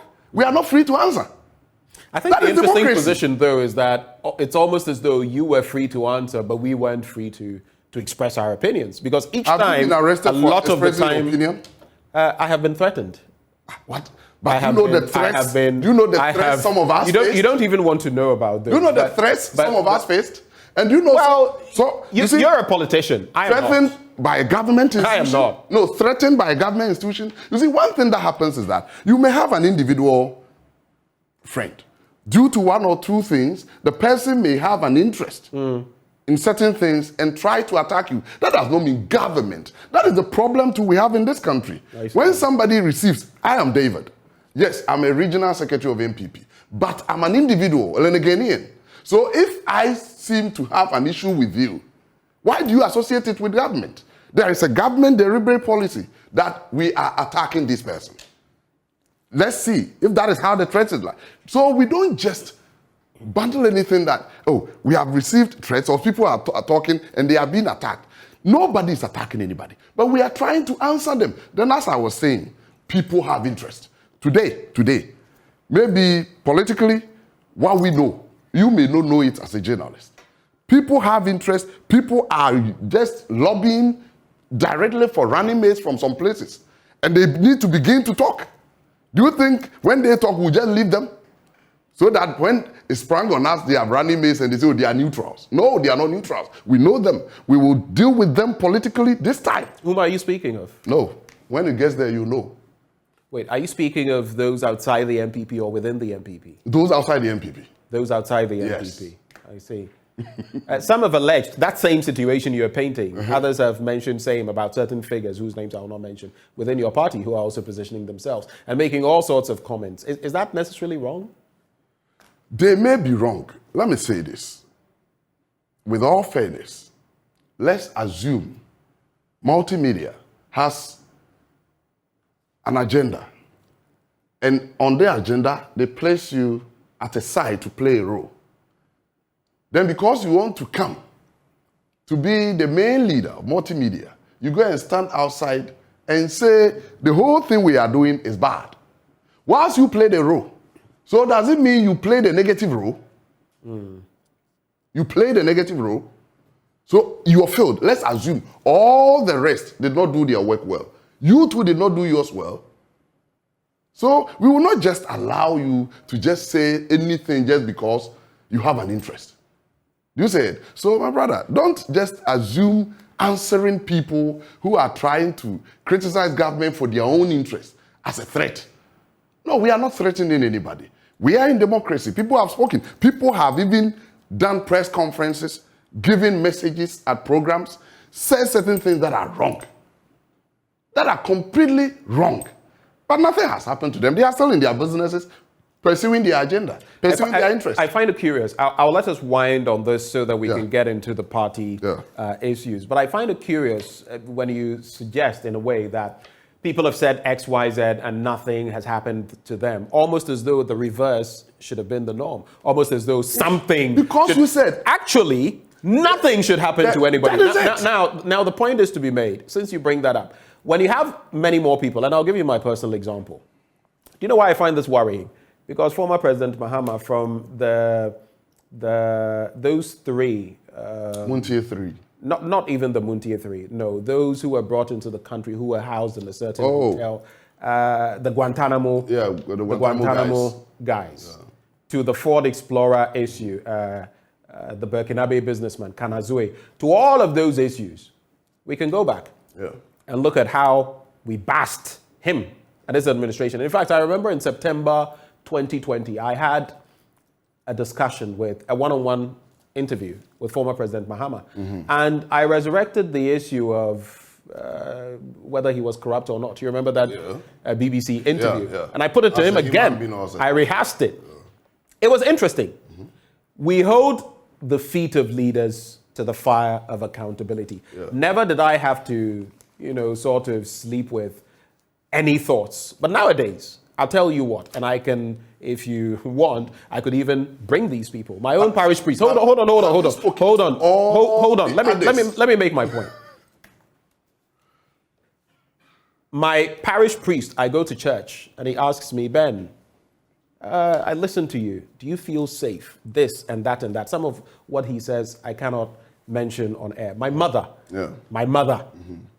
is constantly concerned about my safety. People call me, hey, you're doing a good job, but do you feel safe? Are you this or that? Sometimes even people in international circles, not Ghanaians. I just don't want to mention. So I also pick a certain, why are people asking me this in this tenure and not before? You remember my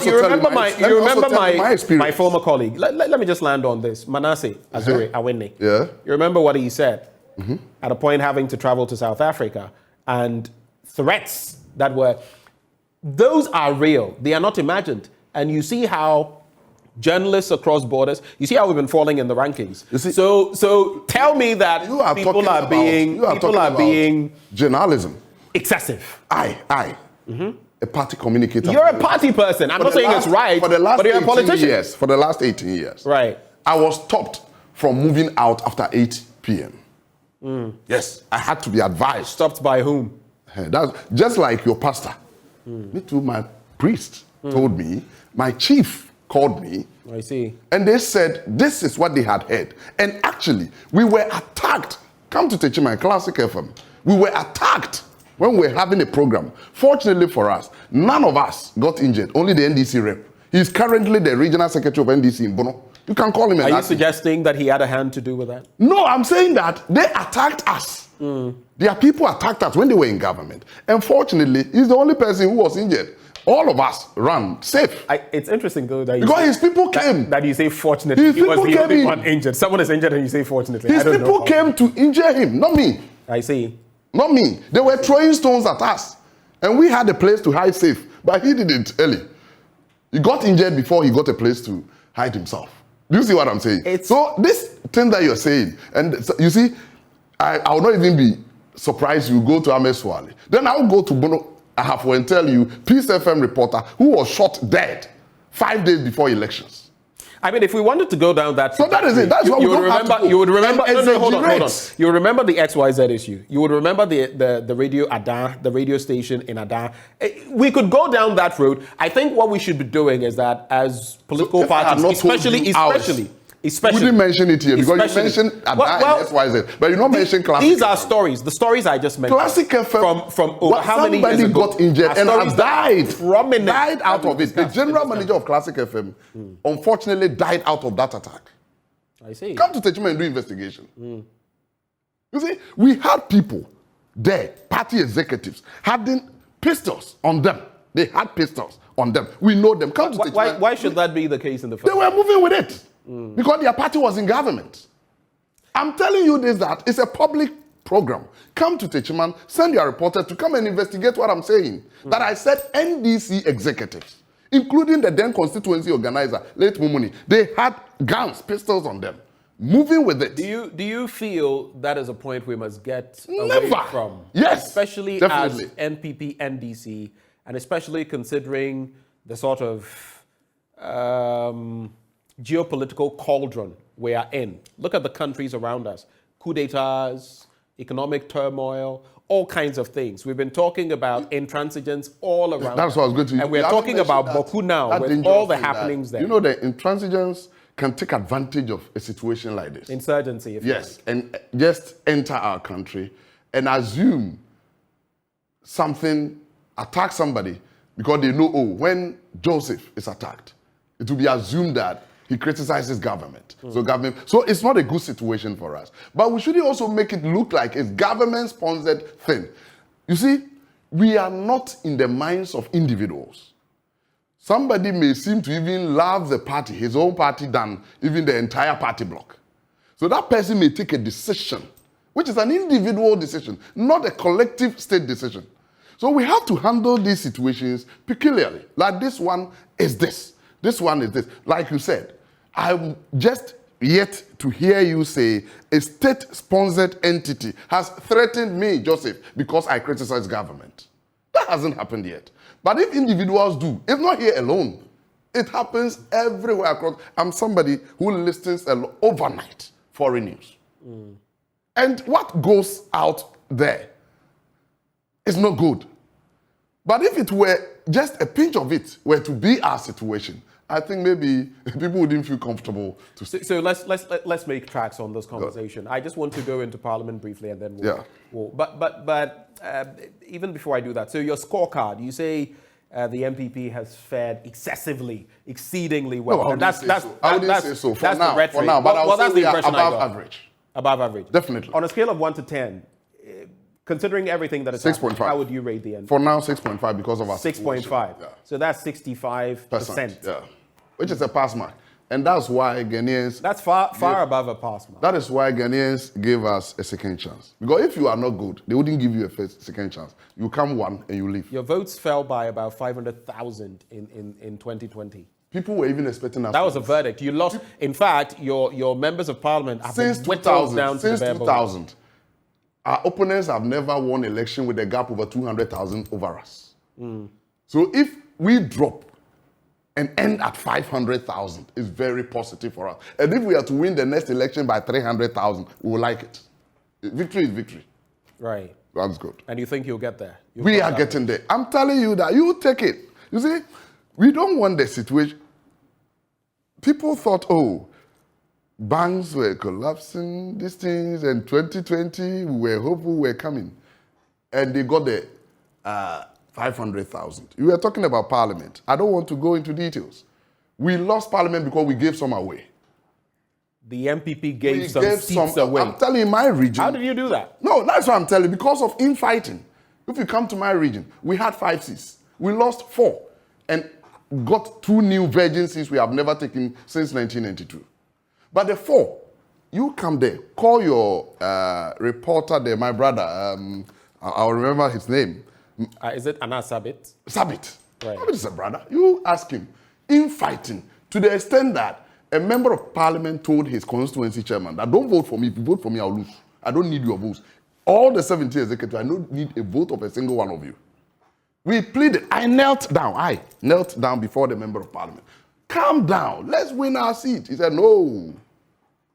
Let him come. I'll hit him one and he will die. In executive meeting. So you see, if these things happen, we are bound.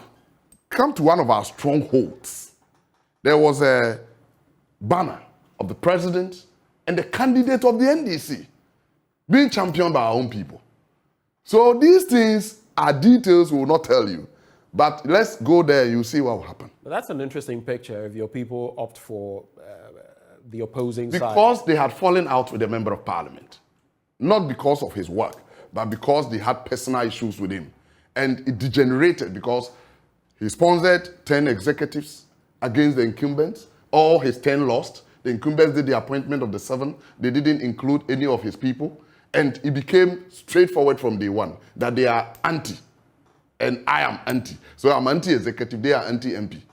And that is how the things were going on. And since then, we have faced several things in that constituency. And I'm telling you, that constituency, we are taking it back. So don't just look at the situation. Which constituency to be specific again? In Kranza North. Yeah. That is the strongest hold of MPP in Borno East. President won with a wide margin. Come to Drobo. Parliamentary. Right. German South. President won with a margin of 13,000. But our sitting member of parliament lost with a margin of 2,000. And voting skirt and blouse has become part and this of one this one became patterns. No, this one wasn't a pattern. Right. This one became deliberate. They had a skirt and blouse campaign team. Right. Headed by the then MCE.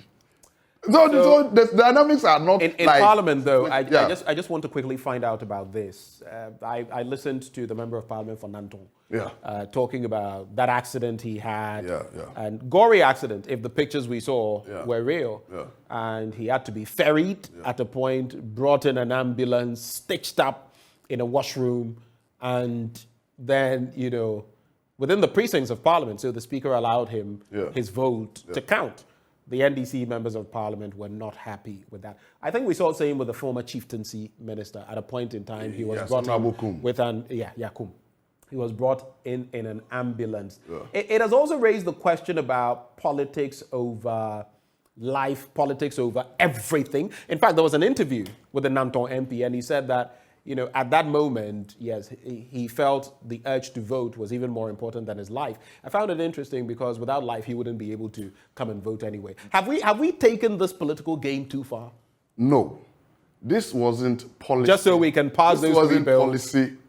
Politics over life. This was policy over life, rather.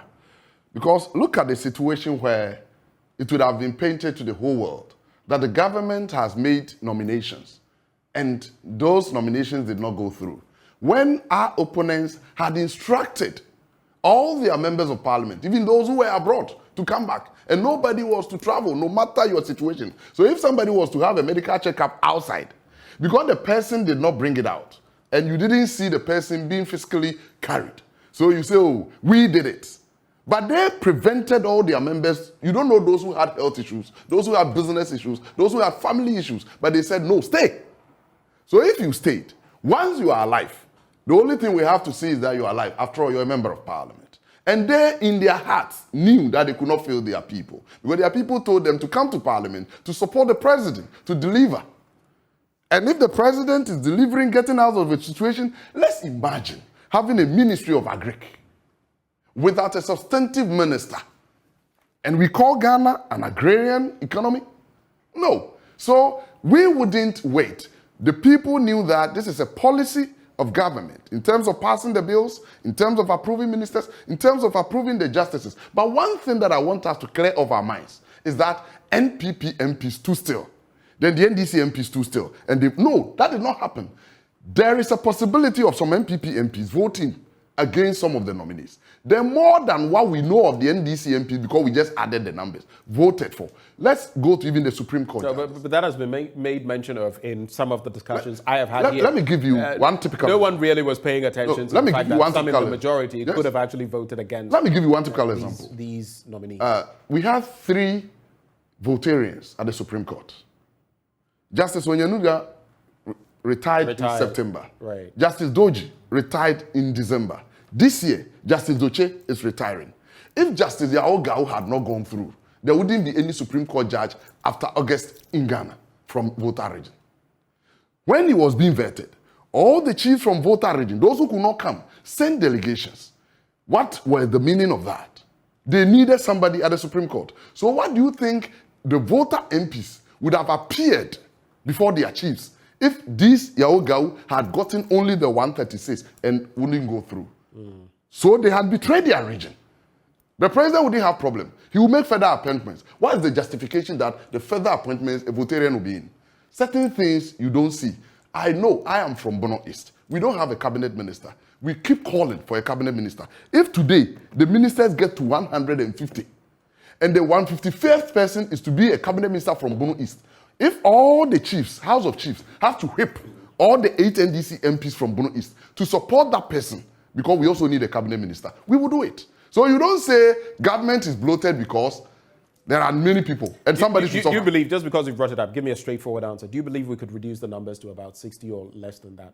Tell those... No, just give me a straightforward answer. You see, I can't give a straightforward answer because Article 78(1) gives the president the mandate that appoint people you think there's a cap on cabinet ministers of 19. Some have said that, we could do with even less. We have about 26 to 28 on why did the that already is why did the flouting. 1992 constitution expand the cabinet level from 13 to 19 from the previous constitutions? We've not amended the constitution, so we have to stick to what it says. No, I'm just asking that. Why did the 1992 and I'm also putting it back to you that it's not been amended. Why did no? As far as the 19 I'm is talking concerned. about, you see, the constitutions we have had, even the order in council, the one that gave us independence, all put a cap on cabinet at 13. So why did the 1982 constitution expand it to 19? Why do you think? Because they think that our needs are getting wider, the country is getting bigger. Those days, the people were 6 million. These things we have spoken about, and the thing is that when you give a message, first I put the message there and look behind the message to look at who is the carrier of the message. Okay. So you can't tell me you would give ministers at 60 when you used 10 regions, 84, and you have not apologized to the country, told us why. What I find interesting, right before we go into the MPP's internal politics, what I find interesting, it reminds me of what the German ambassador said about ministers in his own country, especially as we are coming to beg them for relief. If we want to do that, then India, China, China has its own system. The likes of India, India even has its own system. Should have. I want you to go there and I'll put you there. Many thousands of ministers and all that. They don't. If we're going to use population, let me tell you, then that would become problematic. Don't just mention, please. That's why I'll not let you end there because somebody is listening. Don't just say that they should have had thousands of ministers. Let me just use our Nigerian example. I was on a program with a member of parliament. They said, go to Nigeria. They have these few ministers. I said, Honorable Len. I told him, like, Len. Talking about the gubernatorial system, the Senate. Not the senatorial. Go to their federal and go to their state. Nigeria, each state out of the 36, all the 36, none of the states has less than 20 ministers. None of the states. Every state at the federal level, every minister, they have it at the state level. But I think you are conflating different matters. You know why? You are mentioning a federal system. We're operating a unitary system. Go to India. For crying out. So do you know the system India is practicing? Take your time and learn the Indian system. So that you didn't mention it's a merger, just like you India mentioned. has democracy in India is practiced according to its own context. So you see, so you don't bring somebody's context to just confuse our people and tell them China is having this number and they were to having this number. Nigeria is having this number. I take exception. No, you, please. When I say something here, please don't assume it's you direct. Okay. I'm talking about issues for the clarity in the system. I'm talking about issues in the system. Right. And I've mentioned being on a program with a member of parliament who said Nigeria has only 40 ministers. So I had to bring him on board, then tell him, let's go to each state government system. Then we started listing ministers, personal assistants, presidential advice, different. One state in Nigeria, the ministerial level is just like Ghana. One state. You just Google Oyo. Lagos, Oyo is a place where I have a lot of affinity for because of. It's good, so I've mentioned it. But you can go to Lagos, for example. I mean, what is the population of Lagos? And if you look at land size, among others, some of their states are much bigger than, Ghana. So I accept that. But the point I am making is that I think even if we went into the numbers, not that I think, I know, if we go into the numbers, look at countries like Kenya, countries like Rwanda. Rwanda, some say, is practicing its own extreme brand of democracy. But what we are saying is that the representation there, if we are to go by your logic and say that because the population has increased, then we might as well have many more members of parliament, many more ministers. And that, in terms of the sort of revenue we get, would not inure to our benefit. But I'd just like to find out from you, when it comes to the MPP, on November the 4th, that is the date you've slated for your presidential primary. So far, the numbers that I've seen, there are going to be more than 5 contenders. Even if you look at the Custodian newspaper today, there's Dr. Baumia, who is here, Alan Tremating, Kennedy Ejapong, Uswefri Akoto, Joe Gate, Boachi Jakon, Kwabene Ejapong. I find it interesting. There are 2 more, so they are supposed to be 10. There are many. I'm just mentioning those that are 10, on the front page of the Custodian. If you say now that if there are more than 5, you're going to organize a special conference. It reminds me of the Aliu Mahama era and the numbers that came from. But what is the rationale behind I'm surprised you have forgotten. What is the rationale behind that? No. After the 17 aspirants in 2007, we did a major amendments in our constitution in 2010. And that introduced the first level of elections. That is the Super Delegates Conference. So it has its own delegates. Then when that one would trim the number from any number that would come. If we had had that, we wouldn't have had the 17 aspirants. So that was a cue we just got from that. Then we introduced the amendment. We have gone through that before. So 17 then, you have 10 now. 10. So 5 are going to go You could now. likely get more. Yes, but no matter and I wonder whether with these 10, Kojo Poku is in there as well. No, he's the one. He's one. Then Dr. He adds Praku. to Dr. Praku to is make part. them 10. Yes. Right. And what I'm saying is that we have had it before. 2014, we did special delegates. That took Dr. Praku out. If you remember, and those people. So we are going to do it again. And this one has a delegates of about 6,000. You know, the general delegates are over 200,000. This one, like in my own region, which has about 7,400 delegates. In the special delegates, we have only 34. Because the special delegates is all regional officers, all constituency chairmen. For constituency level, only chairmen. All members of parliament. All surviving founding members. In my region, it's only 1 left now. Then external branches will bring 3 delegates each, all national council members, then all national executives. So we form just around 6,000. And we are going to do the voting. After the voting, it will be ranked 1 to the last. So 1 to 5 qualifies to go and face the major delegates in 4th November. And that one, there is one that is not on it. We also have the runoff system. It's not like just a majority votes. If you don't get a 50% plus 1, the first 2 will go for a runoff. And that one is later on the 11th. 1 week after. Let me just mention this though. This rhetoric about 50% plus 1, I just want to, we say it at the national level, 50% plus 1. Of our delegates. Yes, I get it. But I think even within your party, let's say 50%, because statistically, if you do the math, 50% plus 1 may not necessarily, let's say 50% plus, statistically, exactly. Okay, 50%. It would not be a relevant figure. So let's note that. Right. So you go there. Right. See, yeah. So what is happening is that we are opening the nominations on the 26th of May. Okay. Then we close it on the 24th of June. Then if all things being equal, the numbers we know for now all come. Then we're going to do the Special Delegates Conference on the 26th of August. Then after that, the main one, they start their campaigning for the next 3 months. Then we do the main elections on the 4th of November. Then if there should be a runoff, it will come on the 11th of November. So for that, now we are set to go. And this thing, let me say it clear. Nobody sat anywhere and just wrote these dates. We debated on them. We had several days. We looked at the pros and cons with the government business.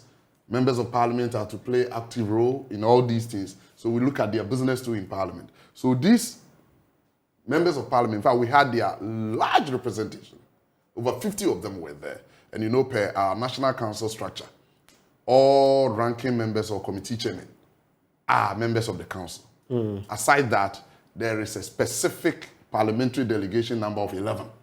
So that alone, adding, you'll see that you'll be hitting around 30-something. Then the leader is a member of NEC, so automatically. So we have, it means, in some regions, like in my region, Honorable Martina James Sankosa is a regional rep, not a parliamentary rep. So he adds to their number. So you see that the parliamentary representation was a very huge one. Then the presidential, 5 of them are members of council. Honorable Bacheja Akon comes from Eastern Regional Council members. He's a member. Honorable Cabinet Japon, by virtue of being a former General Secretary, is a member of council. Honorable Kine Japon is a member of council by virtue of being a committee chairman. Then His Excellency the Vice President definitely is automatically a member, is there. And as you see, somebody like Honorable Alan Chamatin wasn't there, but his close associate is a member, Nana Ohininto. He's a former General Secretary. You know? So I guess we have all these. So this the succinct it's not details like of it. Some people did it in favor of no. They were all there. You put your inputs come in. Why this is this? Why this? Why you think it should go where? Then the majority will decide why it should be here. Okay. So this is a consensus program. So November 4, it's coming off. Just give me a straightforward answer on this. I hear a lot of your party people supporting this or that person. Are you throwing your weight behind any of the candidates? That is when the ban is lifted. So far, I'm banned from doing that. Right. Yeah. There are those who definitely have who are supposed to be banned, but who are also willfully mentioning that they are in support of either Alan, Dr. Baumia, Dr. That is their choice. But I will be with the popular choice. All right. So you also have a bid to protect some sitting MPs. Never. Is that correct? Never. No? Never. No? No. You're not trying to protect some of your 137 or all of them members of parliament. All of them are opened for contest. All of them. They're open for contest. All of them. There's no party position that let them go. There's no such position. We have never taken such a position. I'm a member of the National Council. I was there throughout. And I'm telling you that what we have done is that conventionally, MDCs do not contest at places we have members of parliament. It's not new. It's been there. If you go back to check, it's been there a long time. Then, constituency officers, regional officers, and national officers, you have 2 years to resign your position if you think of contesting. And now that 2 years is expired. The members of parliament, theirs is on the 24th of February next year. So definitely you can't qualify. So it's not like we just announced it. We did not decide there. It was a position that is there conventionally, and we just gave the mandate to the General Secretary to reiterate it to the people that this convention is still working. So if you are a member of MMDC or an officer from constituency to national, you cannot contest now where members of parliament are. But where we don't have, you are free to go. All right. Right before you go, I'd just like to find out, school feeding. There's an interesting situation there. We heard Simon Osei-Mensah, the Ashanti Regional Minister, apparently sack some of them who came to the Coordinating Council office. But less than 1 cedi a day to sustain our young ones, and the call by caterers. What do you make of it? That's the final bit. I believe that definitely we need to do something about it. Because this figure has been there for over 10 years. In fact, some put that side by side with what those who have been incarcerated, prisoners. You remember Operation Efiafe? Definitely. And the one Ghana. I think even that has been increased by a bit. This one is woefully inadequate because we keep increasing that of boarding students that government pays. Why not this? Even at least just 100% increment would have just solved the issue. So about 2 cedis, you think about 2 cedis or over? I think for now, minimum should be 2 cedis. Okay. Anything below 2 cedis will still not even be adequate for them. You see, in as much as we try to do our best, we try to balance it. As I said, in the Fourth Republic, or let's say after President Kufuor, who introduced free school feeding. Right. Nanado is the one who has expanded it the largest. More than what he came to inherit, more than that. So the numbers are the problem? Not the numbers. I'm talking about if we have done that, then let's also think of Because yes, we have the good intention of feeding our kids, but those who are working on them, I think quality too is good. Okay, so at least 2 CDs will do. At least 2 CDs. Minimum. All right. I support that. Thank you so much for joining the conversation. It's been interesting, and I look forward to having you back on the show. David Boache is Bono East NPP Secretary. He is also a member of the NPP's National Executive Committee. We've been having a conversation on the NPP, focusing our lenses on them. The party's primary, when it comes to the presidential level, is slated for November the 4th. Of course, we'll see when that time comes which side he will be supporting, like he said. Do stay with us. We'll be back on the AM show to tell you about the latest when it comes to Boku. That saga there still continues. Recently, some immigration officers attacked, shot, 1 dead, 2 severely injured. We'll bring you more detail on that after the break.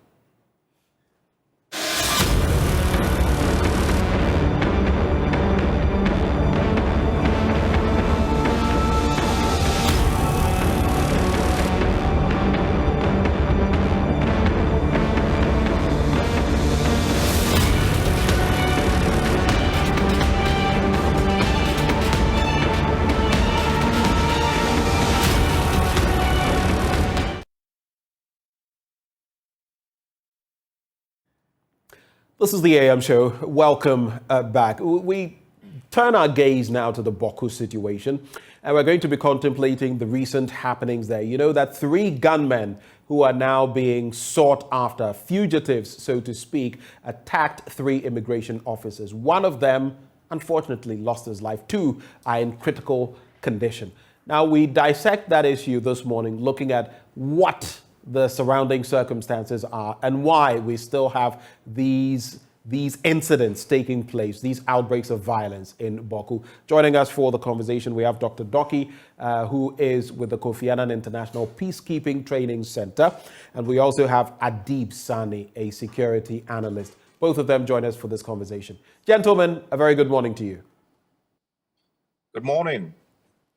So I'd like to know whom I am hearing from now. Is that Doc? Yes, it's me. All right. Do we have Adib? Okay. Doc, so looking at this situation currently, it appears to be one that it goes off, for a few weeks, then we come back to a lot of fire. I've seen some statements on social media purportedly from some of the factions in this. I'm talking about the Kusasis and the Bampusis, some of which we've seen. But first off, what do you make of the tension still in that part of the country, even before we get to the specifics of what has happened in recent times? Thank you very much. With regards to the tensions, it just borders around unresolved issues.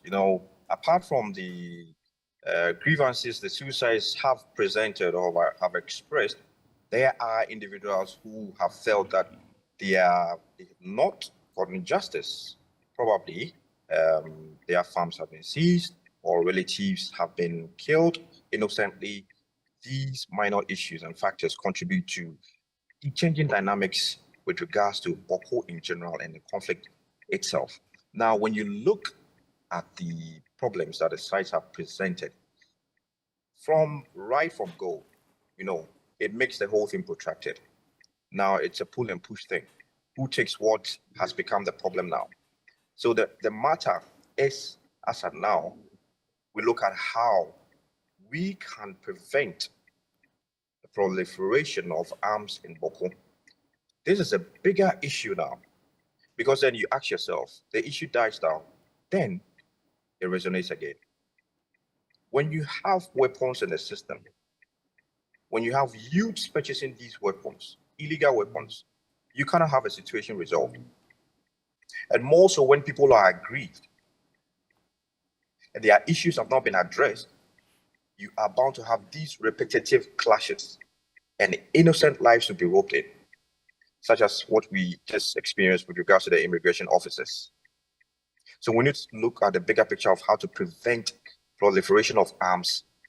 When you look at the northern part of Ghana itself, the rate of illegal arms in that region is high. let's now concentrate on how to get these arms out of the system. In other words, you're saying that we have to de-weaponize, not demilitarize, but de-weaponize that part of the country. But we also know, I mean, from posts we've seen on Facebook, from comments that we've heard, from utterances that have been made, that there is a lot in terms of weapons between the two factions. And now I've heard, I just don't want to, because of how sensitive this matter is. I don't want to mention which side in order not to inflame any passions or tensions. But we hear one side say, for example, in recent times that we also have weapons now. So if the other side wants to try it, we're going to deal with them. In fact, if the military or police intervenes, we're going to do X, Y, or Z. How do we de-escalate those tensions? How do we do that? Now, with regards to the weapon aspect you mentioned, well, for we researchers, what we have gathered from the field is that, yes, there are weapons. The two sides all have weapons. They have what they call the communal weapons that anybody can fall on, and they have their individual weapons. That is the issue. Aside that, now, how do we de-escalate the situation? We've seen or we've experienced the state agencies, i.e., you talk about the military going in to keep the peace. Now you have the stakeholders. Now you talk about the minister, the deputy, and other stakeholders visiting the area, the factions. Okay, Doc, my sincere apologies, my real sincere apologies for this. I have to interject quickly because we have the regional minister on. We just want a snippet from him, with your permission, Doc. Stephen Yakubu is Upper East Regional Minister. A very good morning to you, Mr. Yakubu. Good morning to everybody and to my listeners and to Doc, who was just online. Morning to all of you. Right. So on the other end, there's Dr. Victor Doki, who is a lecturer at the Kofi Annan International Peacekeeping Training Center. I'd just like to find out from you, looking at the simmering tension within your region, Boku to be specific, what actions have you brought to bear, supervised from the DISEC and brought to bear at the RECSEC so far on the back of these latest happenings? Well, the Boko happenings, as Doctor was talking about, it's a long feud between these two tribes, and that brings about all these things that are happening. What happened recently is very unfortunate. In fact, it's something that usually doesn't happen in Boko. I'm talking of innocent government workers, being killed. It's very rare usually. But it has happened. These three immigration officers who were basically going to buy some food and to go back, were hit. It's very unfortunate. But we are, as RECSEC, we have been dealing with matters like this, and this is not different. We are intensifying. Government is helping us. Government is bringing in special forces to Boko, about 1,000 of them, both police and soldiers. Some are already in there. Camps are being built in Bazua, which is our military camp, to house these soldiers. A lot of security things that we are doing that I don't want to mention it on this radio. But just to intervene briefly, my apologies. The military to also intensify their patrols also. And also civil society and also individuals particularly to also, if they have any information at all, to let us know. But so far, we have not arrested anyone yet, and we are working seriously on that. You speak of more medium to long term, measures of mitigating the situation. In the short term, there are real problems, tension simmering. So I have two questions for you. First of all, do you feel this was an intelligence failure? Because apparently there had been talk of some attack coming up. Was it a failure of intelligence, especially as you sit as chair of the RECSEC? Was it an intelligence failure? No. It's not. Boko situation is very, very unpredictable. You never know the next minute what's going to happen. And, there are a lot of assault weapons in Boko. You never know when someone will go and hide somewhere and shoot. And it was in the night. It wasn't curfew time.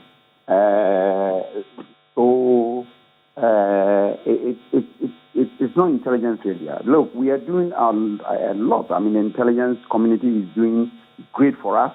But sometimes it's very difficult for people to volunteer the information. You understand? For example, it can be a loner who just slide there with his gun and heard about something, some people moving in, or even just there to see any car that passes and to shoot in. So I don't think so.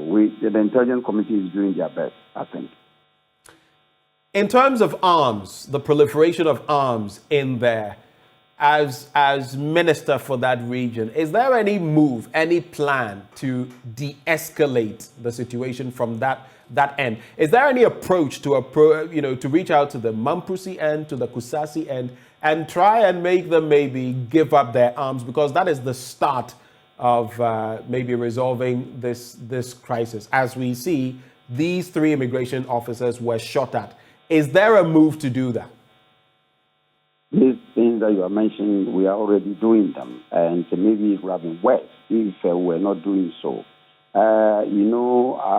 This incident came in after a couple of weeks a couple of weeks silence and a couple of weeks peace. So we're doing a lot of things. Even we have sniffer dogs and things like that. There are a lot of things that we are doing. But as I said, I don't want to go deep into what we are doing. But there's a lot that government and us, RESEC and MUSTEC are doing to make sure that Boko, even recently, because of the calmness, we have to even review the curfew from 8 o'clock to 10 o'clock. So there was some kind of relative peace in Boko, and we hope that we'll get to the bottom of these particular incidents so that we're able to bring Boko back to its normality. Now, I am going to share some sensitive information with you that, emanates from some posts on social media, which are still up as of this morning. I'm not going to mention who posted it. Maybe these are bits of information that your intelligence will give you, or which we could forward to you. But when you read some of what some of these people are putting up, that shooting at the immigration officers is a tip of the iceberg, and we should be ready to see many more of such attacks. I don't want to go into further detail. That was why I was asking you about the intelligence you've been picking on this issue. It would create the impression that we should brace ourselves for even worse. So what mechanisms, security-wise, have you put in place in Boko to forestall any such incidents, Mr. Minister? Well, I've already told you what we are doing. As for I just want something specific from now onwards. What are you doing? I'm not able to tell you the specifics that we are doing. As I said, this is pretty matters. I don't want to go specific. The ones that I've mentioned to you, I have mentioned to you. I don't want to go further than that. But what I'm saying is that these same social media issues that has brought Boko to where we are. And I think that all you, the media people and everybody, Ghanaians, well-meaning Ghanaians, should condemn people who are on social media making all sort of, giving all sort of information and threatening and all that. This whole Boko thing started from this same social media. You understand? And I think that we should be very careful what we read, what we listen, what we hear, so that we don't plunge Boko into a complete mayhem area. So that is my advice. But I can tell you that we are in control of the situation. Government is helping us, and we are in control. Otherwise, Boko would have, it would have been worse than this.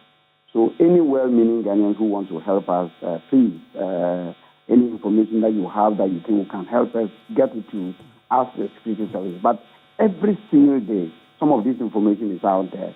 Mostly, they are not true. Mostly, people are just trying to stir matters in Boko. So we must be very, very careful. I have two further questions for you, and respectfully, we shall let you go. But the point I made, that is why I made mention of the sensitivity of the situation. And I didn't take anything that had to do with, I was only just bringing to your, intelligence, if you like, that this is what someone is posting, that I mean, there could be likely events like that. So that if you don't have that intelligence, you would be looking at that front as well, because who knows what people would put out there. We've had terrorists put up stuff on social media that no one took seriously, and then there were, attacks on churches, mosques, and all of that. So that's the angle I'm coming from. Now, those two questions. First off, you've mentioned that the perpetrators of this heinous crime have not been apprehended, but what progress has been made on that? Is any progress being made? And finally, what next can we expect from your outfit as far as dealing with this situation is concerned? So the perpetrators, any progress yet? And what next? Well, as I told you, as of this morning, we have not been able to apprehend anyone at all. Some of these things take time, and we are working on it. Our intelligence committee is working very hard on it. And through this medium, also, I want to appeal to any meaning Ghanaian who is living in Boko. If you have any information about this, please, can you let us know? Can you let the security services know? As for what we are doing a lot. I've already told you what government is doing. I've already told you what RESEC is doing and MUSEC is doing. And we are continuing to do more, and we are going to do more as we get the intelligence through. And that is what we're going to do. So we need prayers from all Ghanaians, and also appealing to all Boko citizens, and for that matter, Upper East region, that look, we need to live in peace. We need to negotiate if we have problems. We need to sit down and talk. Killing each other with assault weapons is not going to help anyone. Thank you. Mr. Yakubu, thank you so much for your time, and we wish you the very best. Stephen Yakubu is Upper East Regional Minister. We just had to get to him since he had to move on to other matters to address the situation there. So far, no progress from what he's mentioned in terms of apprehending the perpetrators of this crime. But he says the security apparatus in the region is up to the task and is dealing with it. Dr. Doki, having listened to the regional minister, is it comforting what he says? The perpetrators have not been identified. It's early days still, but he says it was not an intelligence failure and that security is up to the task. What do you make of it? Well, first of all, props to the minister and his colleagues doing a good job there. But let me suggest one or two things for the minister. How about we initiating apt early warning systems? Yeah. Now, if it is not in place, then this is one area they can look at. Now, I know of civil society organizations, i.e. the West African Network for Peacebuilding, who have an early warning system in place. They can liaise with them for bilateral consultations, get these early warnings in place, get the information firsthand as and when an attack is going to happen. Now, the issue about the weapons, as I was stating earlier, it's a problem now. The two sides all know where they keep their weapons. It's not a hidden agenda. For we researchers who have been able to go on the ground and gather information, this is the information we gathered. Communal weapons, individual weapons, the youth go to their farms, they do businesses, and from the gains they get, they purchase the weapons for self-defense. That is the notion now. So you would have these problems with care, if care is not taken, if the preventive measures are not in place. Now, what they can do immediately is to intensify what we call the direct prevention measures, i.e. negotiation, mediation, and specifically, again, the early warning systems. Otherwise, we'll get nowhere. We'll have these kind of problems again. Now, when the early warning systems are in place, they can detect when there are cacophonous, sporadic shootings, then you know that there's something in the offing. But as it is now, the situation is just on hibernation. Any kind of issue from either side can recur, and then clashes will happen. Let's not forget the aspect of March incident, what happened in Narolego concerning the escapement. Now, we cannot forget there is a connection to it.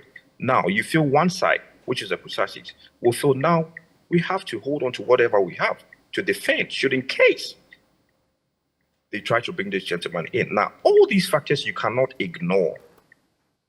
You have to add them. When you're on the table negotiation, mediating, finding solutions, you need to factor in all these kind of issues. Then you can have a solution, a workable solution. Then you can go forward and resolve whatever issues that you have. Hold for me, Doc. Let me bring in Adib Sani. He's a security analyst. He joins the conversation. Adib, I would like your your appreciation of the latest incidents and the killing of this immigration officer and the injury of 2 others. I'm sure you heard the regional minister on that beat. And I would also like to find out from both of you the bit about social media and what I just put out there. Like I said, in the past, there have been church shootings, mosque shootings, where people actually had been posting on social media. Attention was not paid to what they were posting. And before security operatives could say jack, they had carried out what they had threatened. I'm sure you followed what I said about someone's post without giving the full details. What do you make of how crucial is that in dealing with this situation? Thank you so much, Benjamin. A very good morning to you. A good morning to Dr. Victor. The issue of social media has come up in the past. I follow almost all those pages, those belonging to the Mamprusis and those belonging to the Kusasis. Believe it or not, and I heard Doctor talk about the early warning, systems. That is a great idea. But sometimes the perpetrators even warn us before it happens. For a typical example being last year, there was a shooting incident in which I think 3 persons were killed when their vehicle was stopped. The driver was able, who I know, was able to escape. And according to those, there were some other 2 people who also escaped. And according to them, the vehicle was stopped by an acquaintance, a gentleman with dreads. And guess what happened? His picture was published on social media with threats. We know you caused this. We are going to come after you, and we're going to make sure that you go 6 feet down. And guess what, Benjamin? He was killed.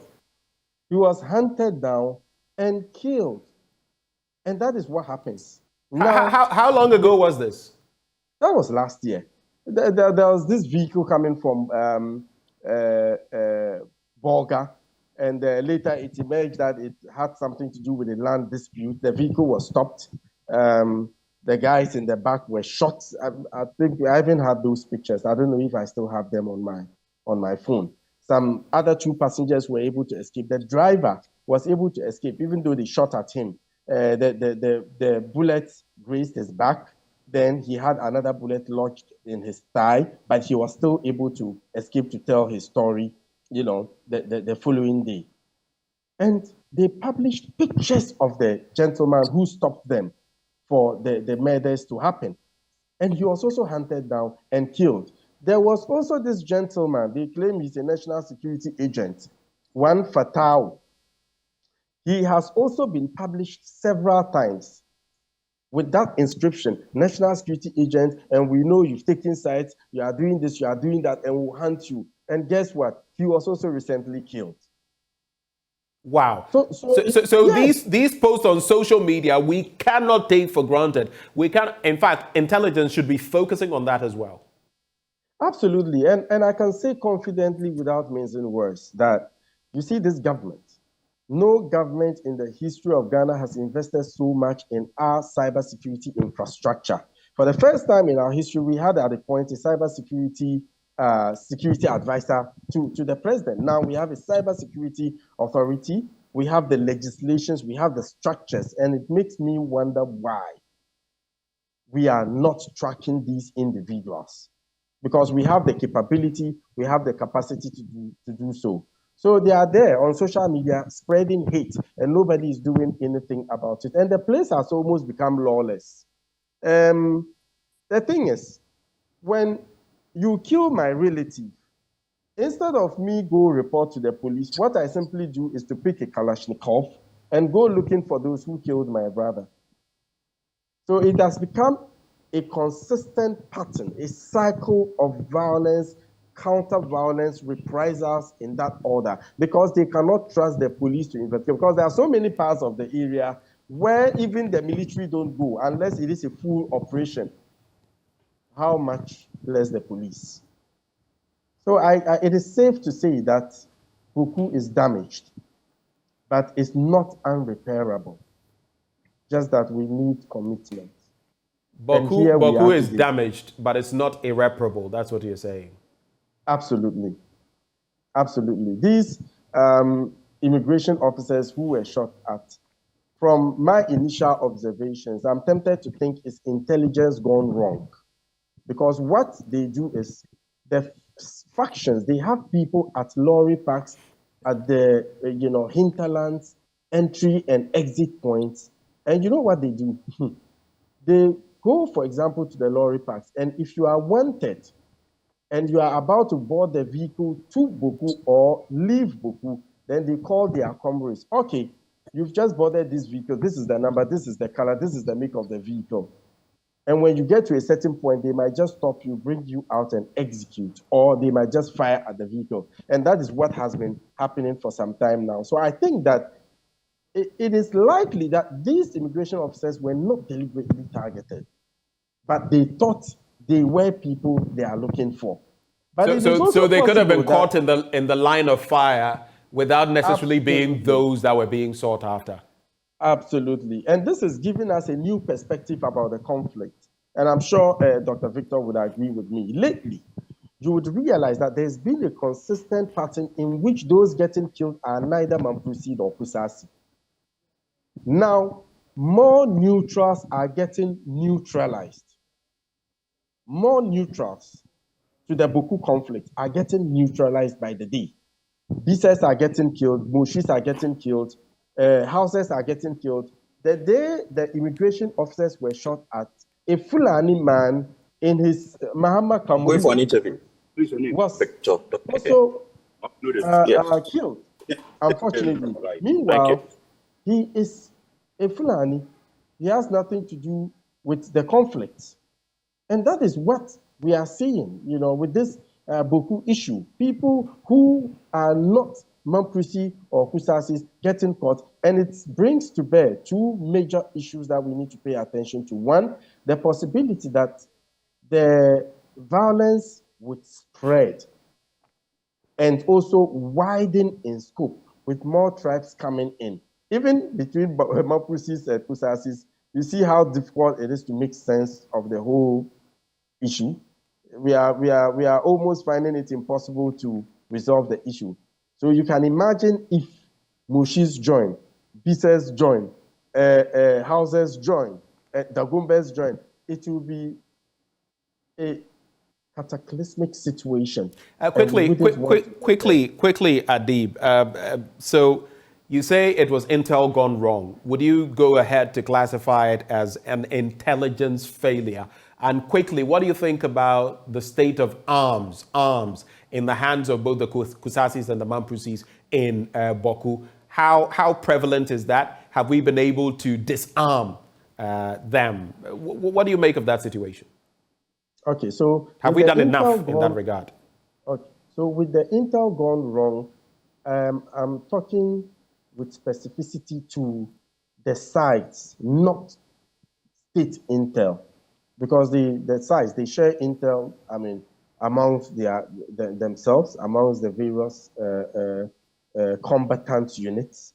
And that is when they are fed information before they stage the attack. So I think the information they were given with respect to a blue vehicle turned out to be persons who had nothing to do with the conflict and were, immigration officers. The issue of proliferation of small arms and light weapons in the area, like Dr. Victor mentioned, is grave.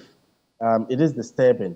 Sometimes I'm caught. Anything that happens that very minute, I get caught. In fact, I'm sure I haven't got the names of the immigration officers before anyone did, And I asked them to let me listen to the background, and you hear the sound of gunfire, and you wonder what type of weapons these are.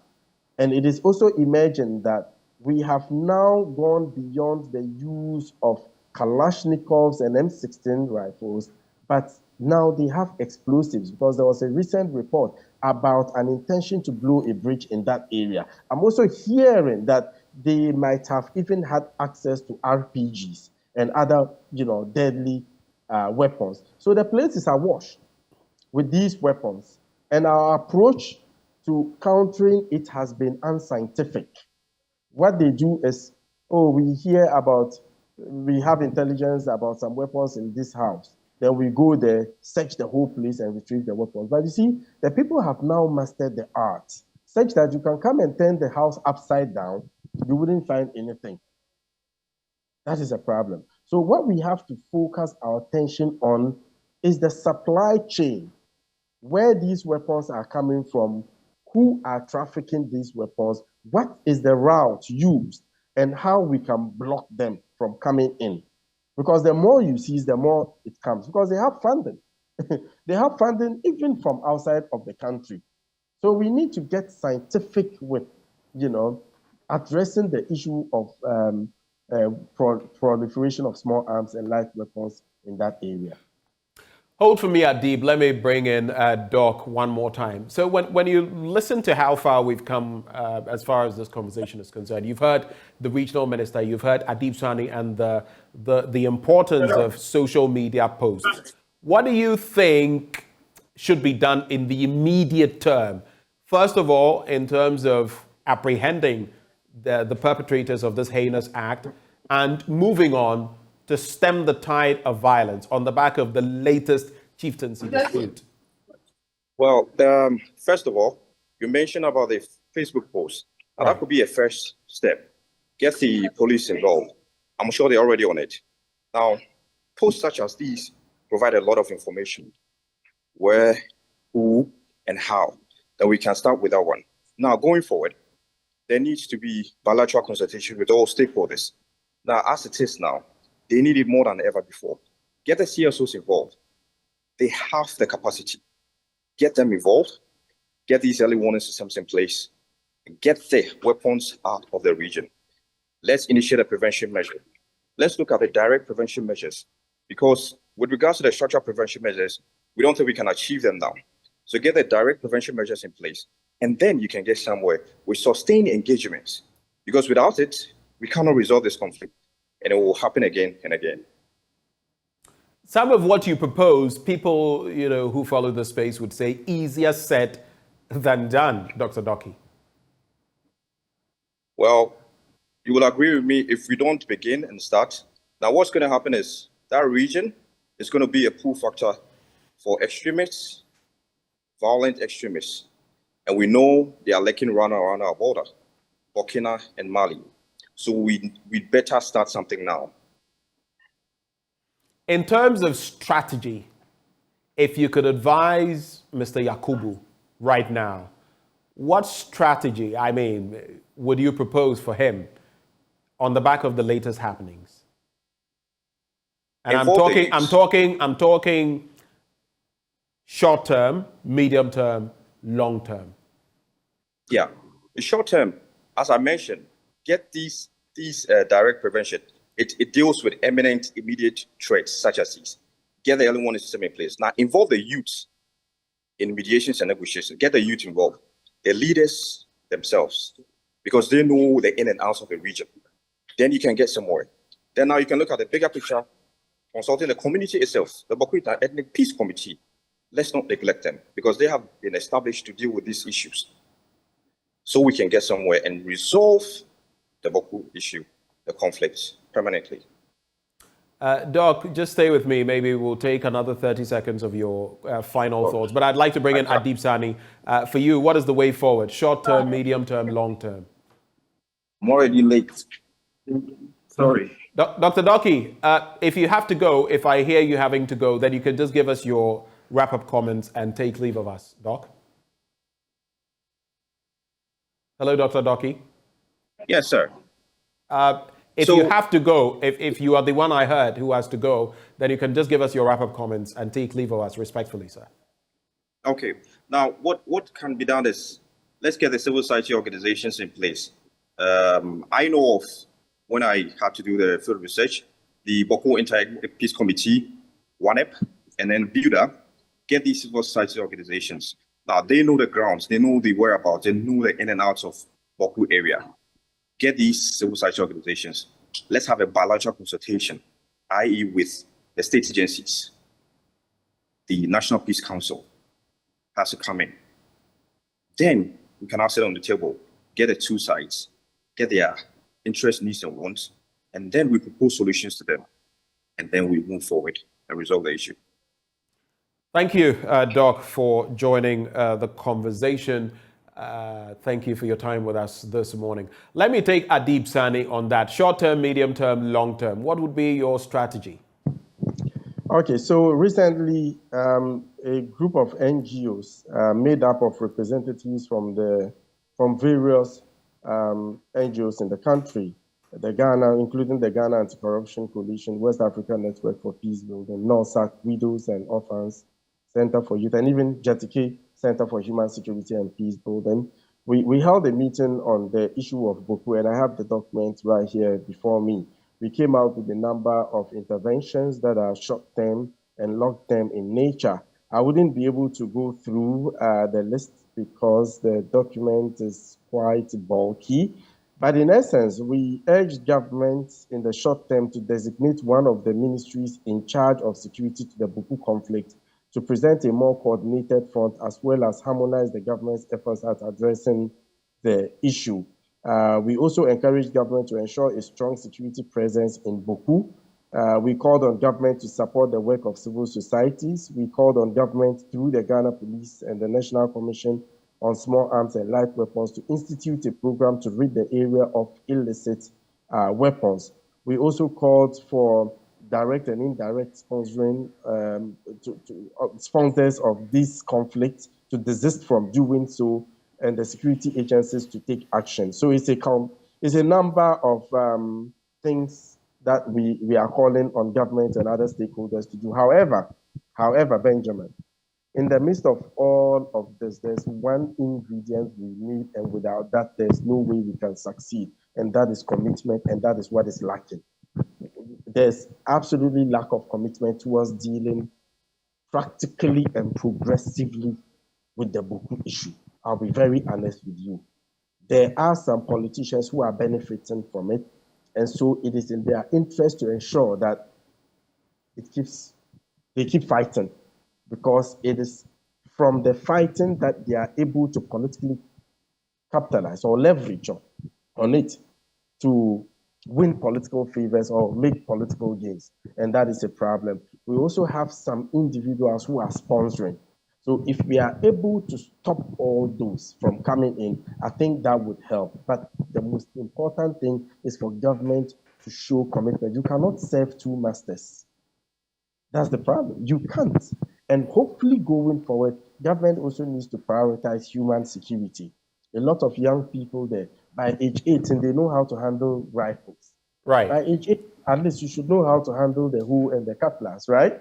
That is what is happening. So we need to pay attention to youth unemployment, people not having access to basic necessities of life, food, shelter, water, sanitation, adequate health care, and the rest. Because by so providing these essentials, I'm sure it's enough disincentive for people to pick up arms to go kill themselves. Interesting points. Adib, thank you so much for making the time to join us this morning. Adib Sani is a security analyst. Before him, we also had Dr. Victor Doki, a lecturer at the Kofi Annan International Peacekeeping Training Center, together with the regional minister, Upper East Regional Minister, Stephen Yakubu. He also joined us with his thoughts. Well, we're drawing the curtains on this conversation, but up next, just as the Electricity Company of Ghana has been trying to mop up revenue and claim from those who are illegally tapping into their connections or not paying for the power consumed, the Ghana Water Company Limited is embarking on a similar drive to mop up mobilized revenue. We have a conversation with that entity right after the break. Do stay.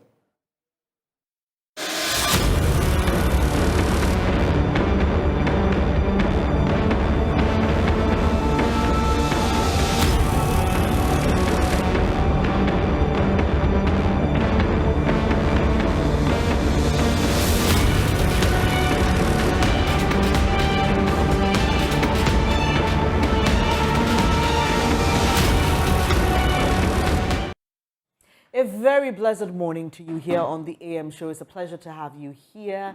It's now time for us to bring you AM Business, Ketsi Ecobank, the Pan-African Bank. And today we are focusing on mutilated currencies. You may have seen some of them, especially the one CD notes, not looking too good currently. Well, Jesse Aram Akakpo has more for you.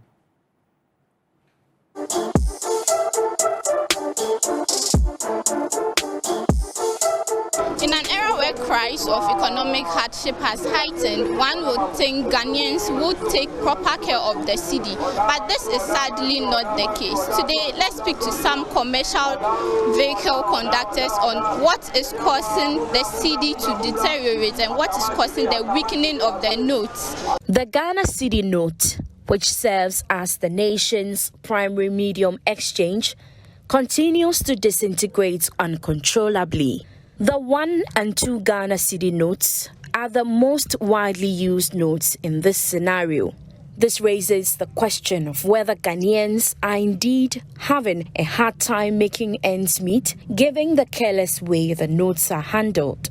For Prince, a commercial vehicle driver, the money mostly gets damaged when traders in the market crumple it when they receive it from customers, and he has no choice but to accept it. It's how we handle the money. Most people, they fold the money into their hand, then the money will become soft. Or they make people who hold the money in their hands since morning. So before the money will be given to another person, the money is already weak. So in handling the money can get here. If a mate give the money to the passenger, that passenger will not take it. Most passengers too are market women. They are hustlers, so before they will bring the money to us, the money is already damaged. So when they bring the money to you, do you collect these monies or you reject them? Yes. First, we used to collect it and send it to tow booths, but now the tow is not working again. So sometimes we reject it and it brings fights. So personally, how do you handle your money?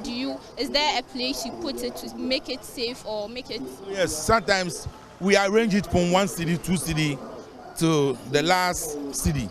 So sometimes we have bag, then we put the money inside the bag. And that's how we handle it. But sometimes when we are not lucky and it rains, the money gets wet. Opoku, who is a trader, shares a different view.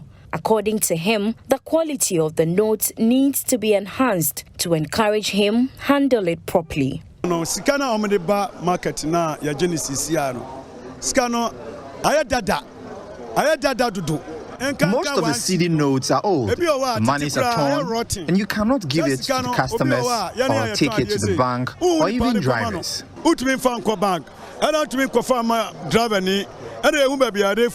It is Siano, Utandia Cacras, you know how Benya Cacrato Yanedi, and also Natitiano, the brand. After selling my items, I am unable to use the profit to buy foodstuff, so the money has become unusable and is losing its value. Utumi Fanko Tonsio, and I want them to win Yankwa. It is not just a Sikana Kutano, I have Bibia, I have Bola. Yamagaza, I have Bola. It will be no Munya Sikani Ye Maya, not scanning value.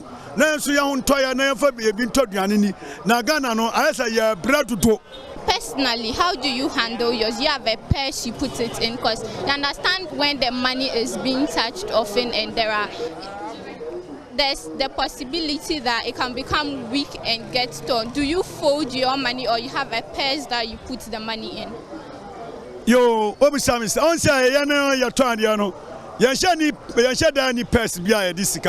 trader, I do not have any purse that I can keep my money. So once the money gets torn, they should be taken away from the system. The note should also be of good quality to encourage us to handle it properly.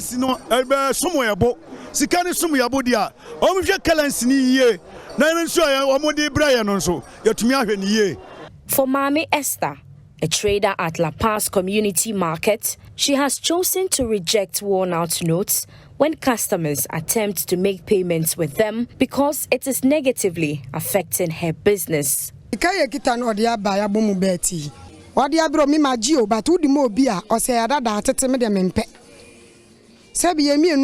money was used to purchase an item from me. I accepted it, but when I gave it back to customers, they complained that it is torn and refused to accept.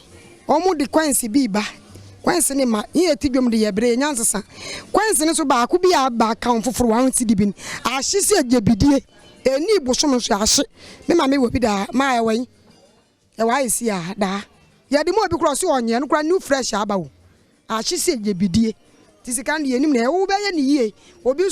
The money is completely destroyed, especially the 1 cedi notes. I handle my money properly and also accept partially torn notes from customers. But when I decide to give it to different customers, they reject it. So I have decided not to accept these notes from customers going forward.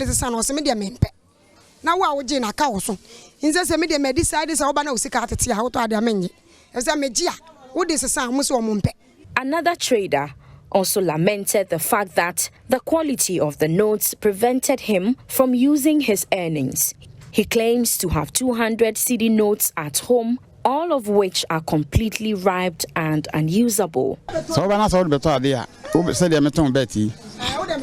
Ubi told the woman chance to be am kutem na Samama or so on Nescano, I am it. Scan say again a sky in ID or so on.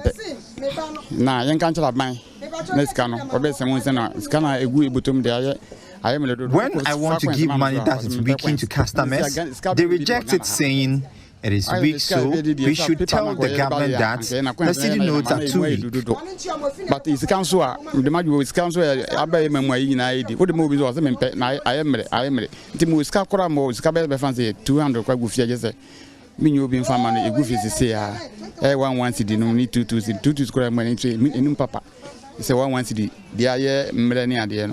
In fact, they also reject the coins. I have about 200 Ghana cedis at home, but I cannot give back to customers. And this is a loss to me and is making the purchase of items difficult. No, baby. I'm so I'm coming more. I'm saying I go here, madam. I'm so many them so many I'm so more than them bomb money. There might be shared community to say, and then you just one pet.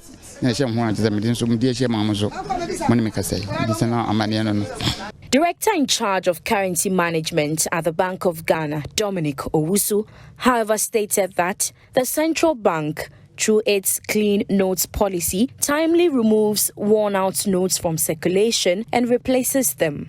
The central bank normally, in its forecasting, uses banknotes that are replaced. It's one of the factors.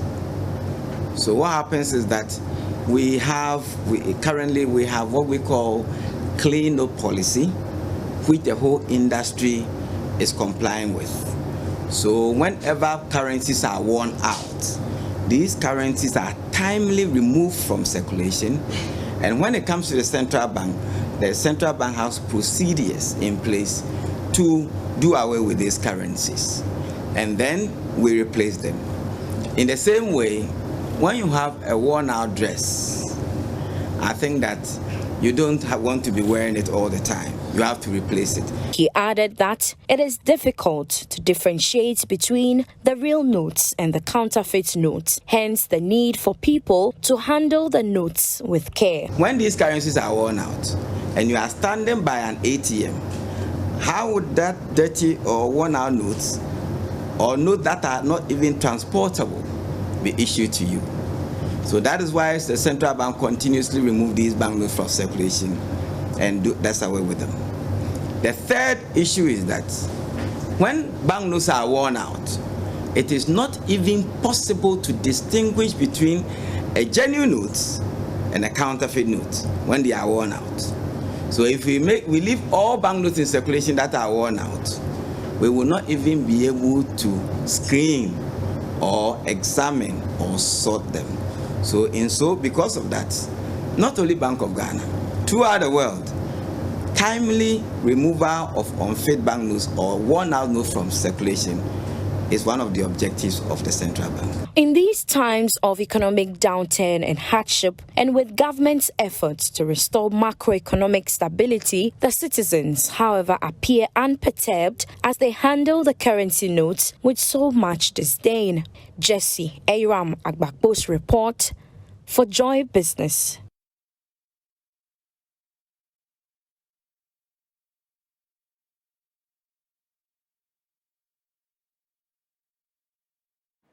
That was a very interesting report. We take a quick breather. When we come back, we'll be exploring other issues to stay.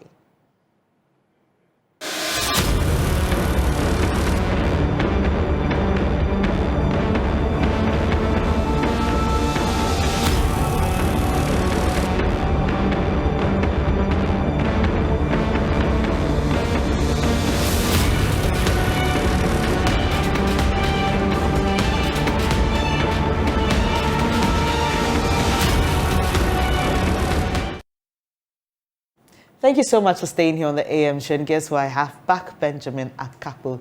There's something happening between your tie and my shirt. Yeah, it is. Some sort of combi.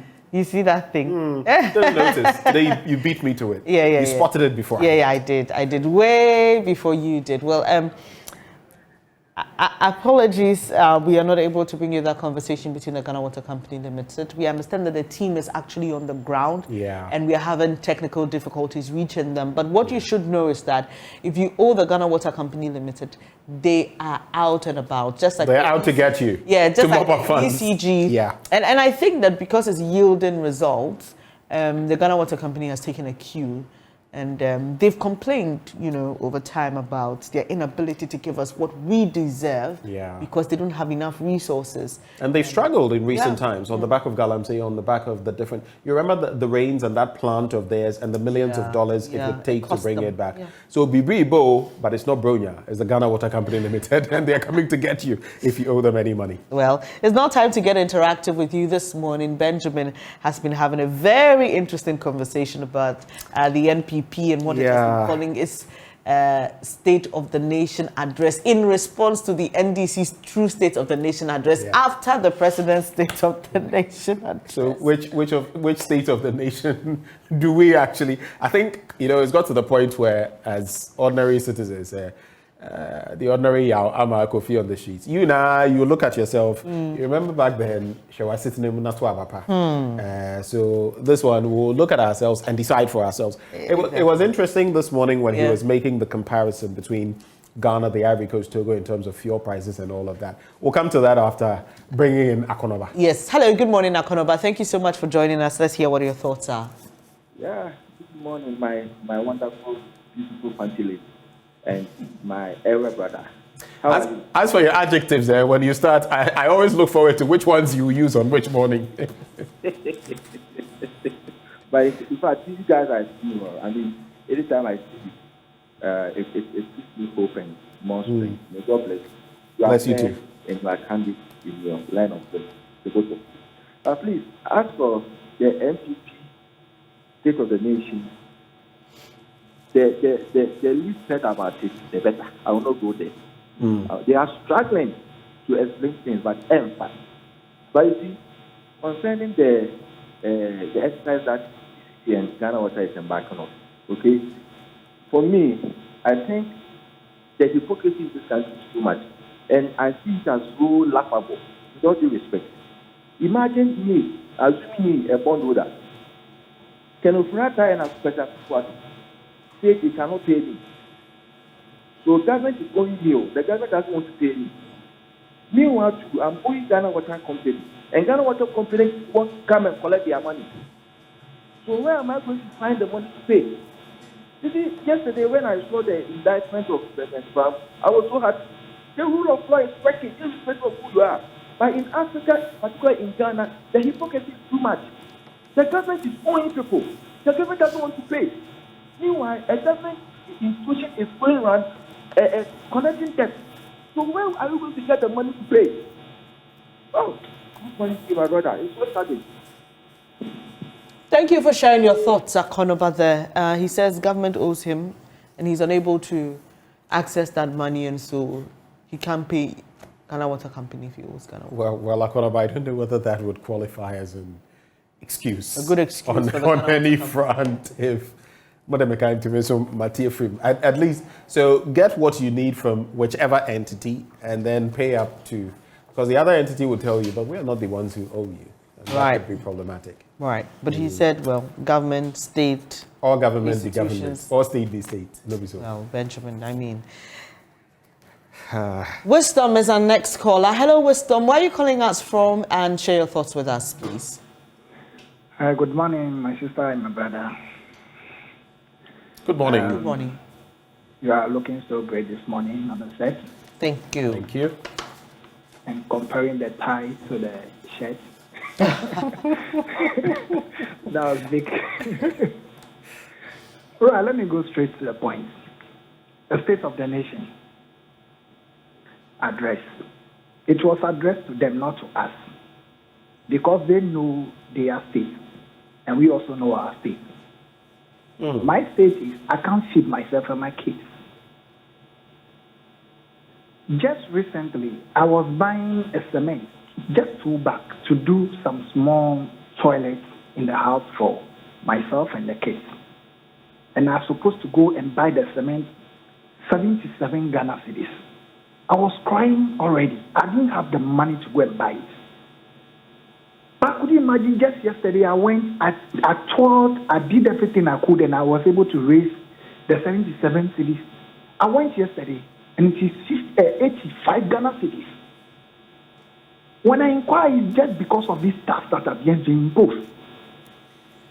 So when you are doing this and you are telling me the economy is better than first, before you were coming and we were all vouching for you, it was just around 20-something Ghana cedis. So I was expecting that when you come, within 2 years, at least the 27 should reduce to at least about 18 or 19 cedis. Now it's times 10. And you are telling me this is the state. I know the state myself. We are tired of these people. In fact, we are tired. It will come to a time when any politicians venture to enter into our towns to campaign, we will start stoning them. No. What they want. Wisdom, please don't get there. That's too aggressive, please. You don't have to threaten. I appreciate it, and Wisdom, we all feel the pinch of what's happening, but please exercise patience.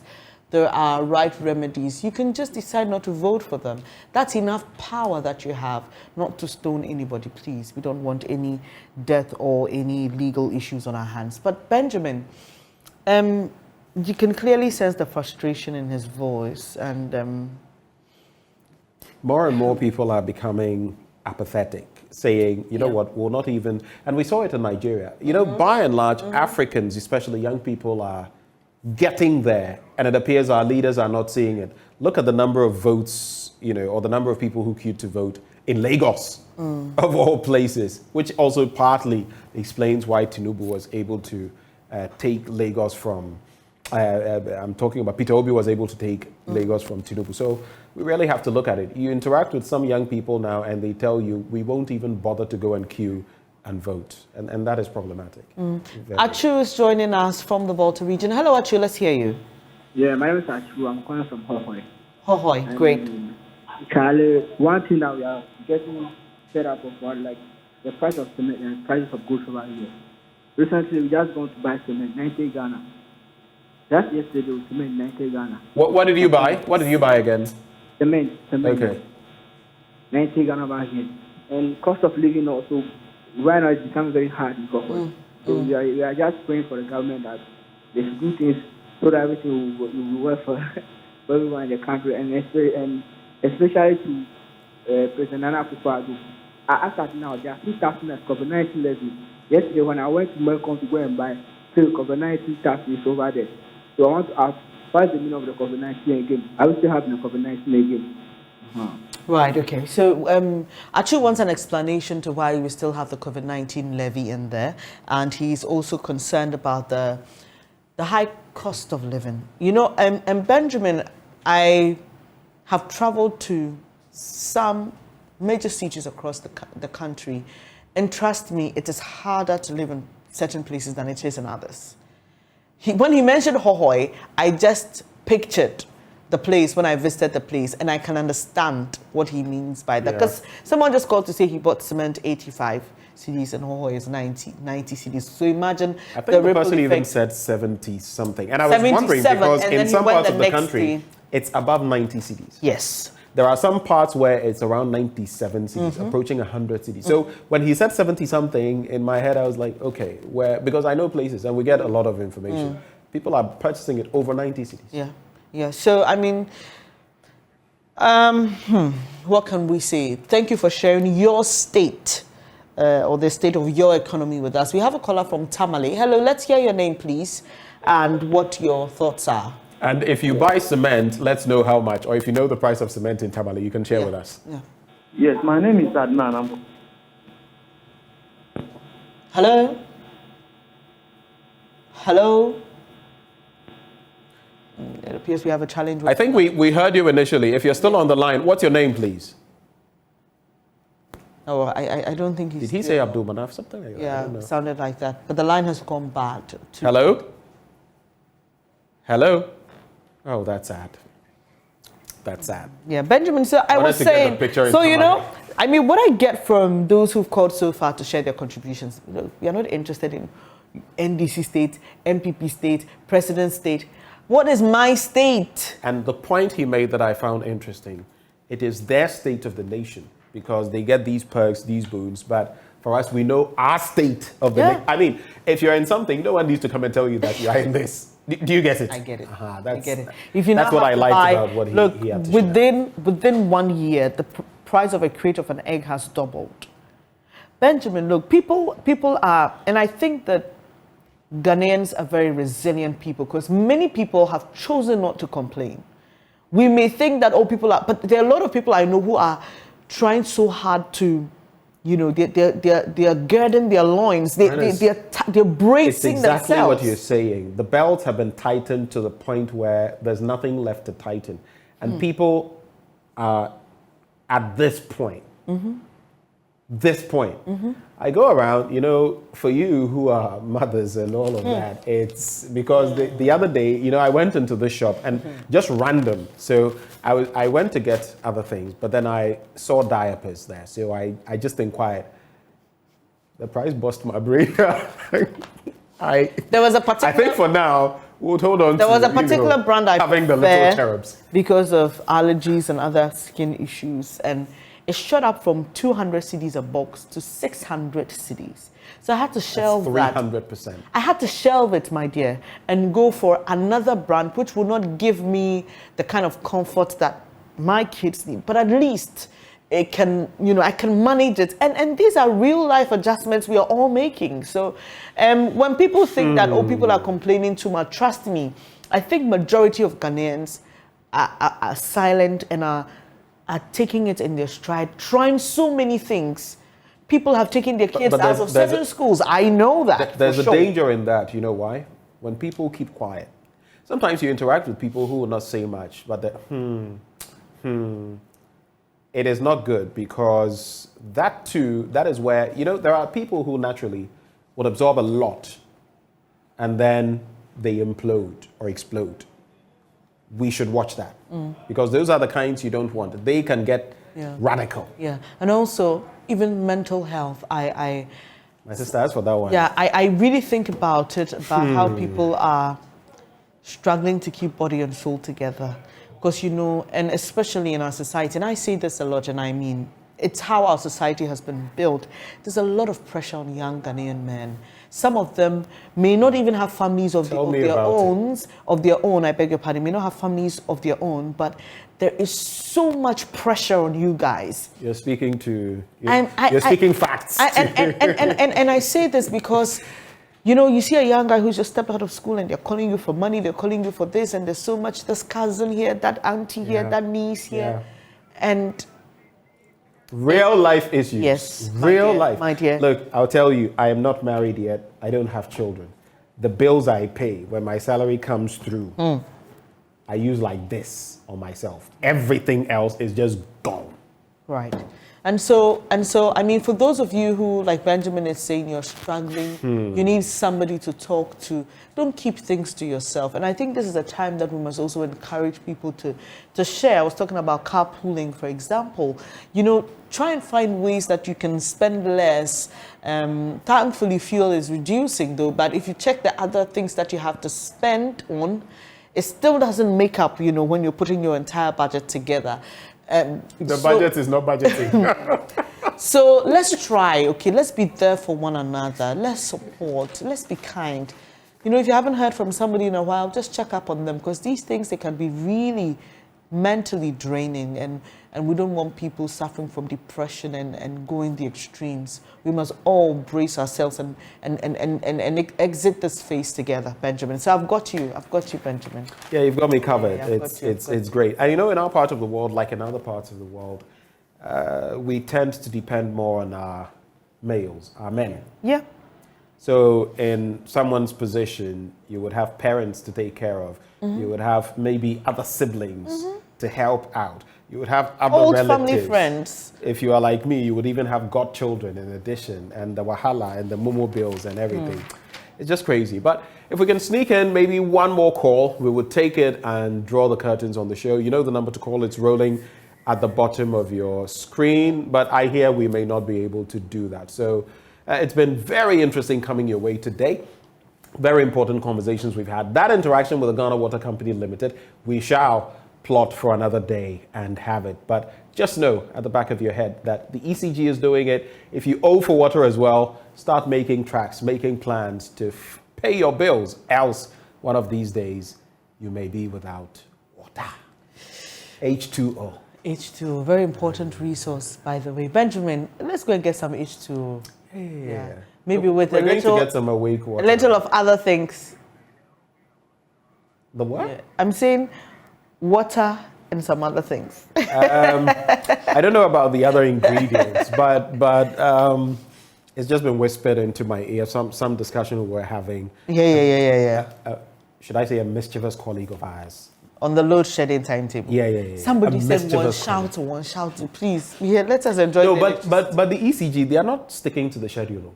They are not even, but my power hasn't gone out. Please, I like it like that. No, the other day I went to my mom's. It went off for an hour, less than an hour, and came back when they had given, some. Don't you like it that way? No, relax. There's a problem with it. I went home and something similar. In fact, in my area, it's been going. It's a bit erratic, but this morning, in fact, from some time at night, I didn't note the time. Power went off. So this morning I had to do some in terms of, you get it. But they are not sticking to schedule. Sorry, yeah. And, it's one thing not having a schedule and for us to know that, okay, it's another thing telling me I'll have light at this time and I don't have light. So you can't plan, basically. Sorry about that. But your papa looks good. Well, that'll be it for today's edition of the AM Show. Thank you so much for joining us. Benjamin and I are super grateful that you do this every morning with us. God willing, we are back again tomorrow. Hopefully the lines will be good so we can get more of you to interact with. But for now, it'll be goodbye from us. Up next is News Desk. Take care.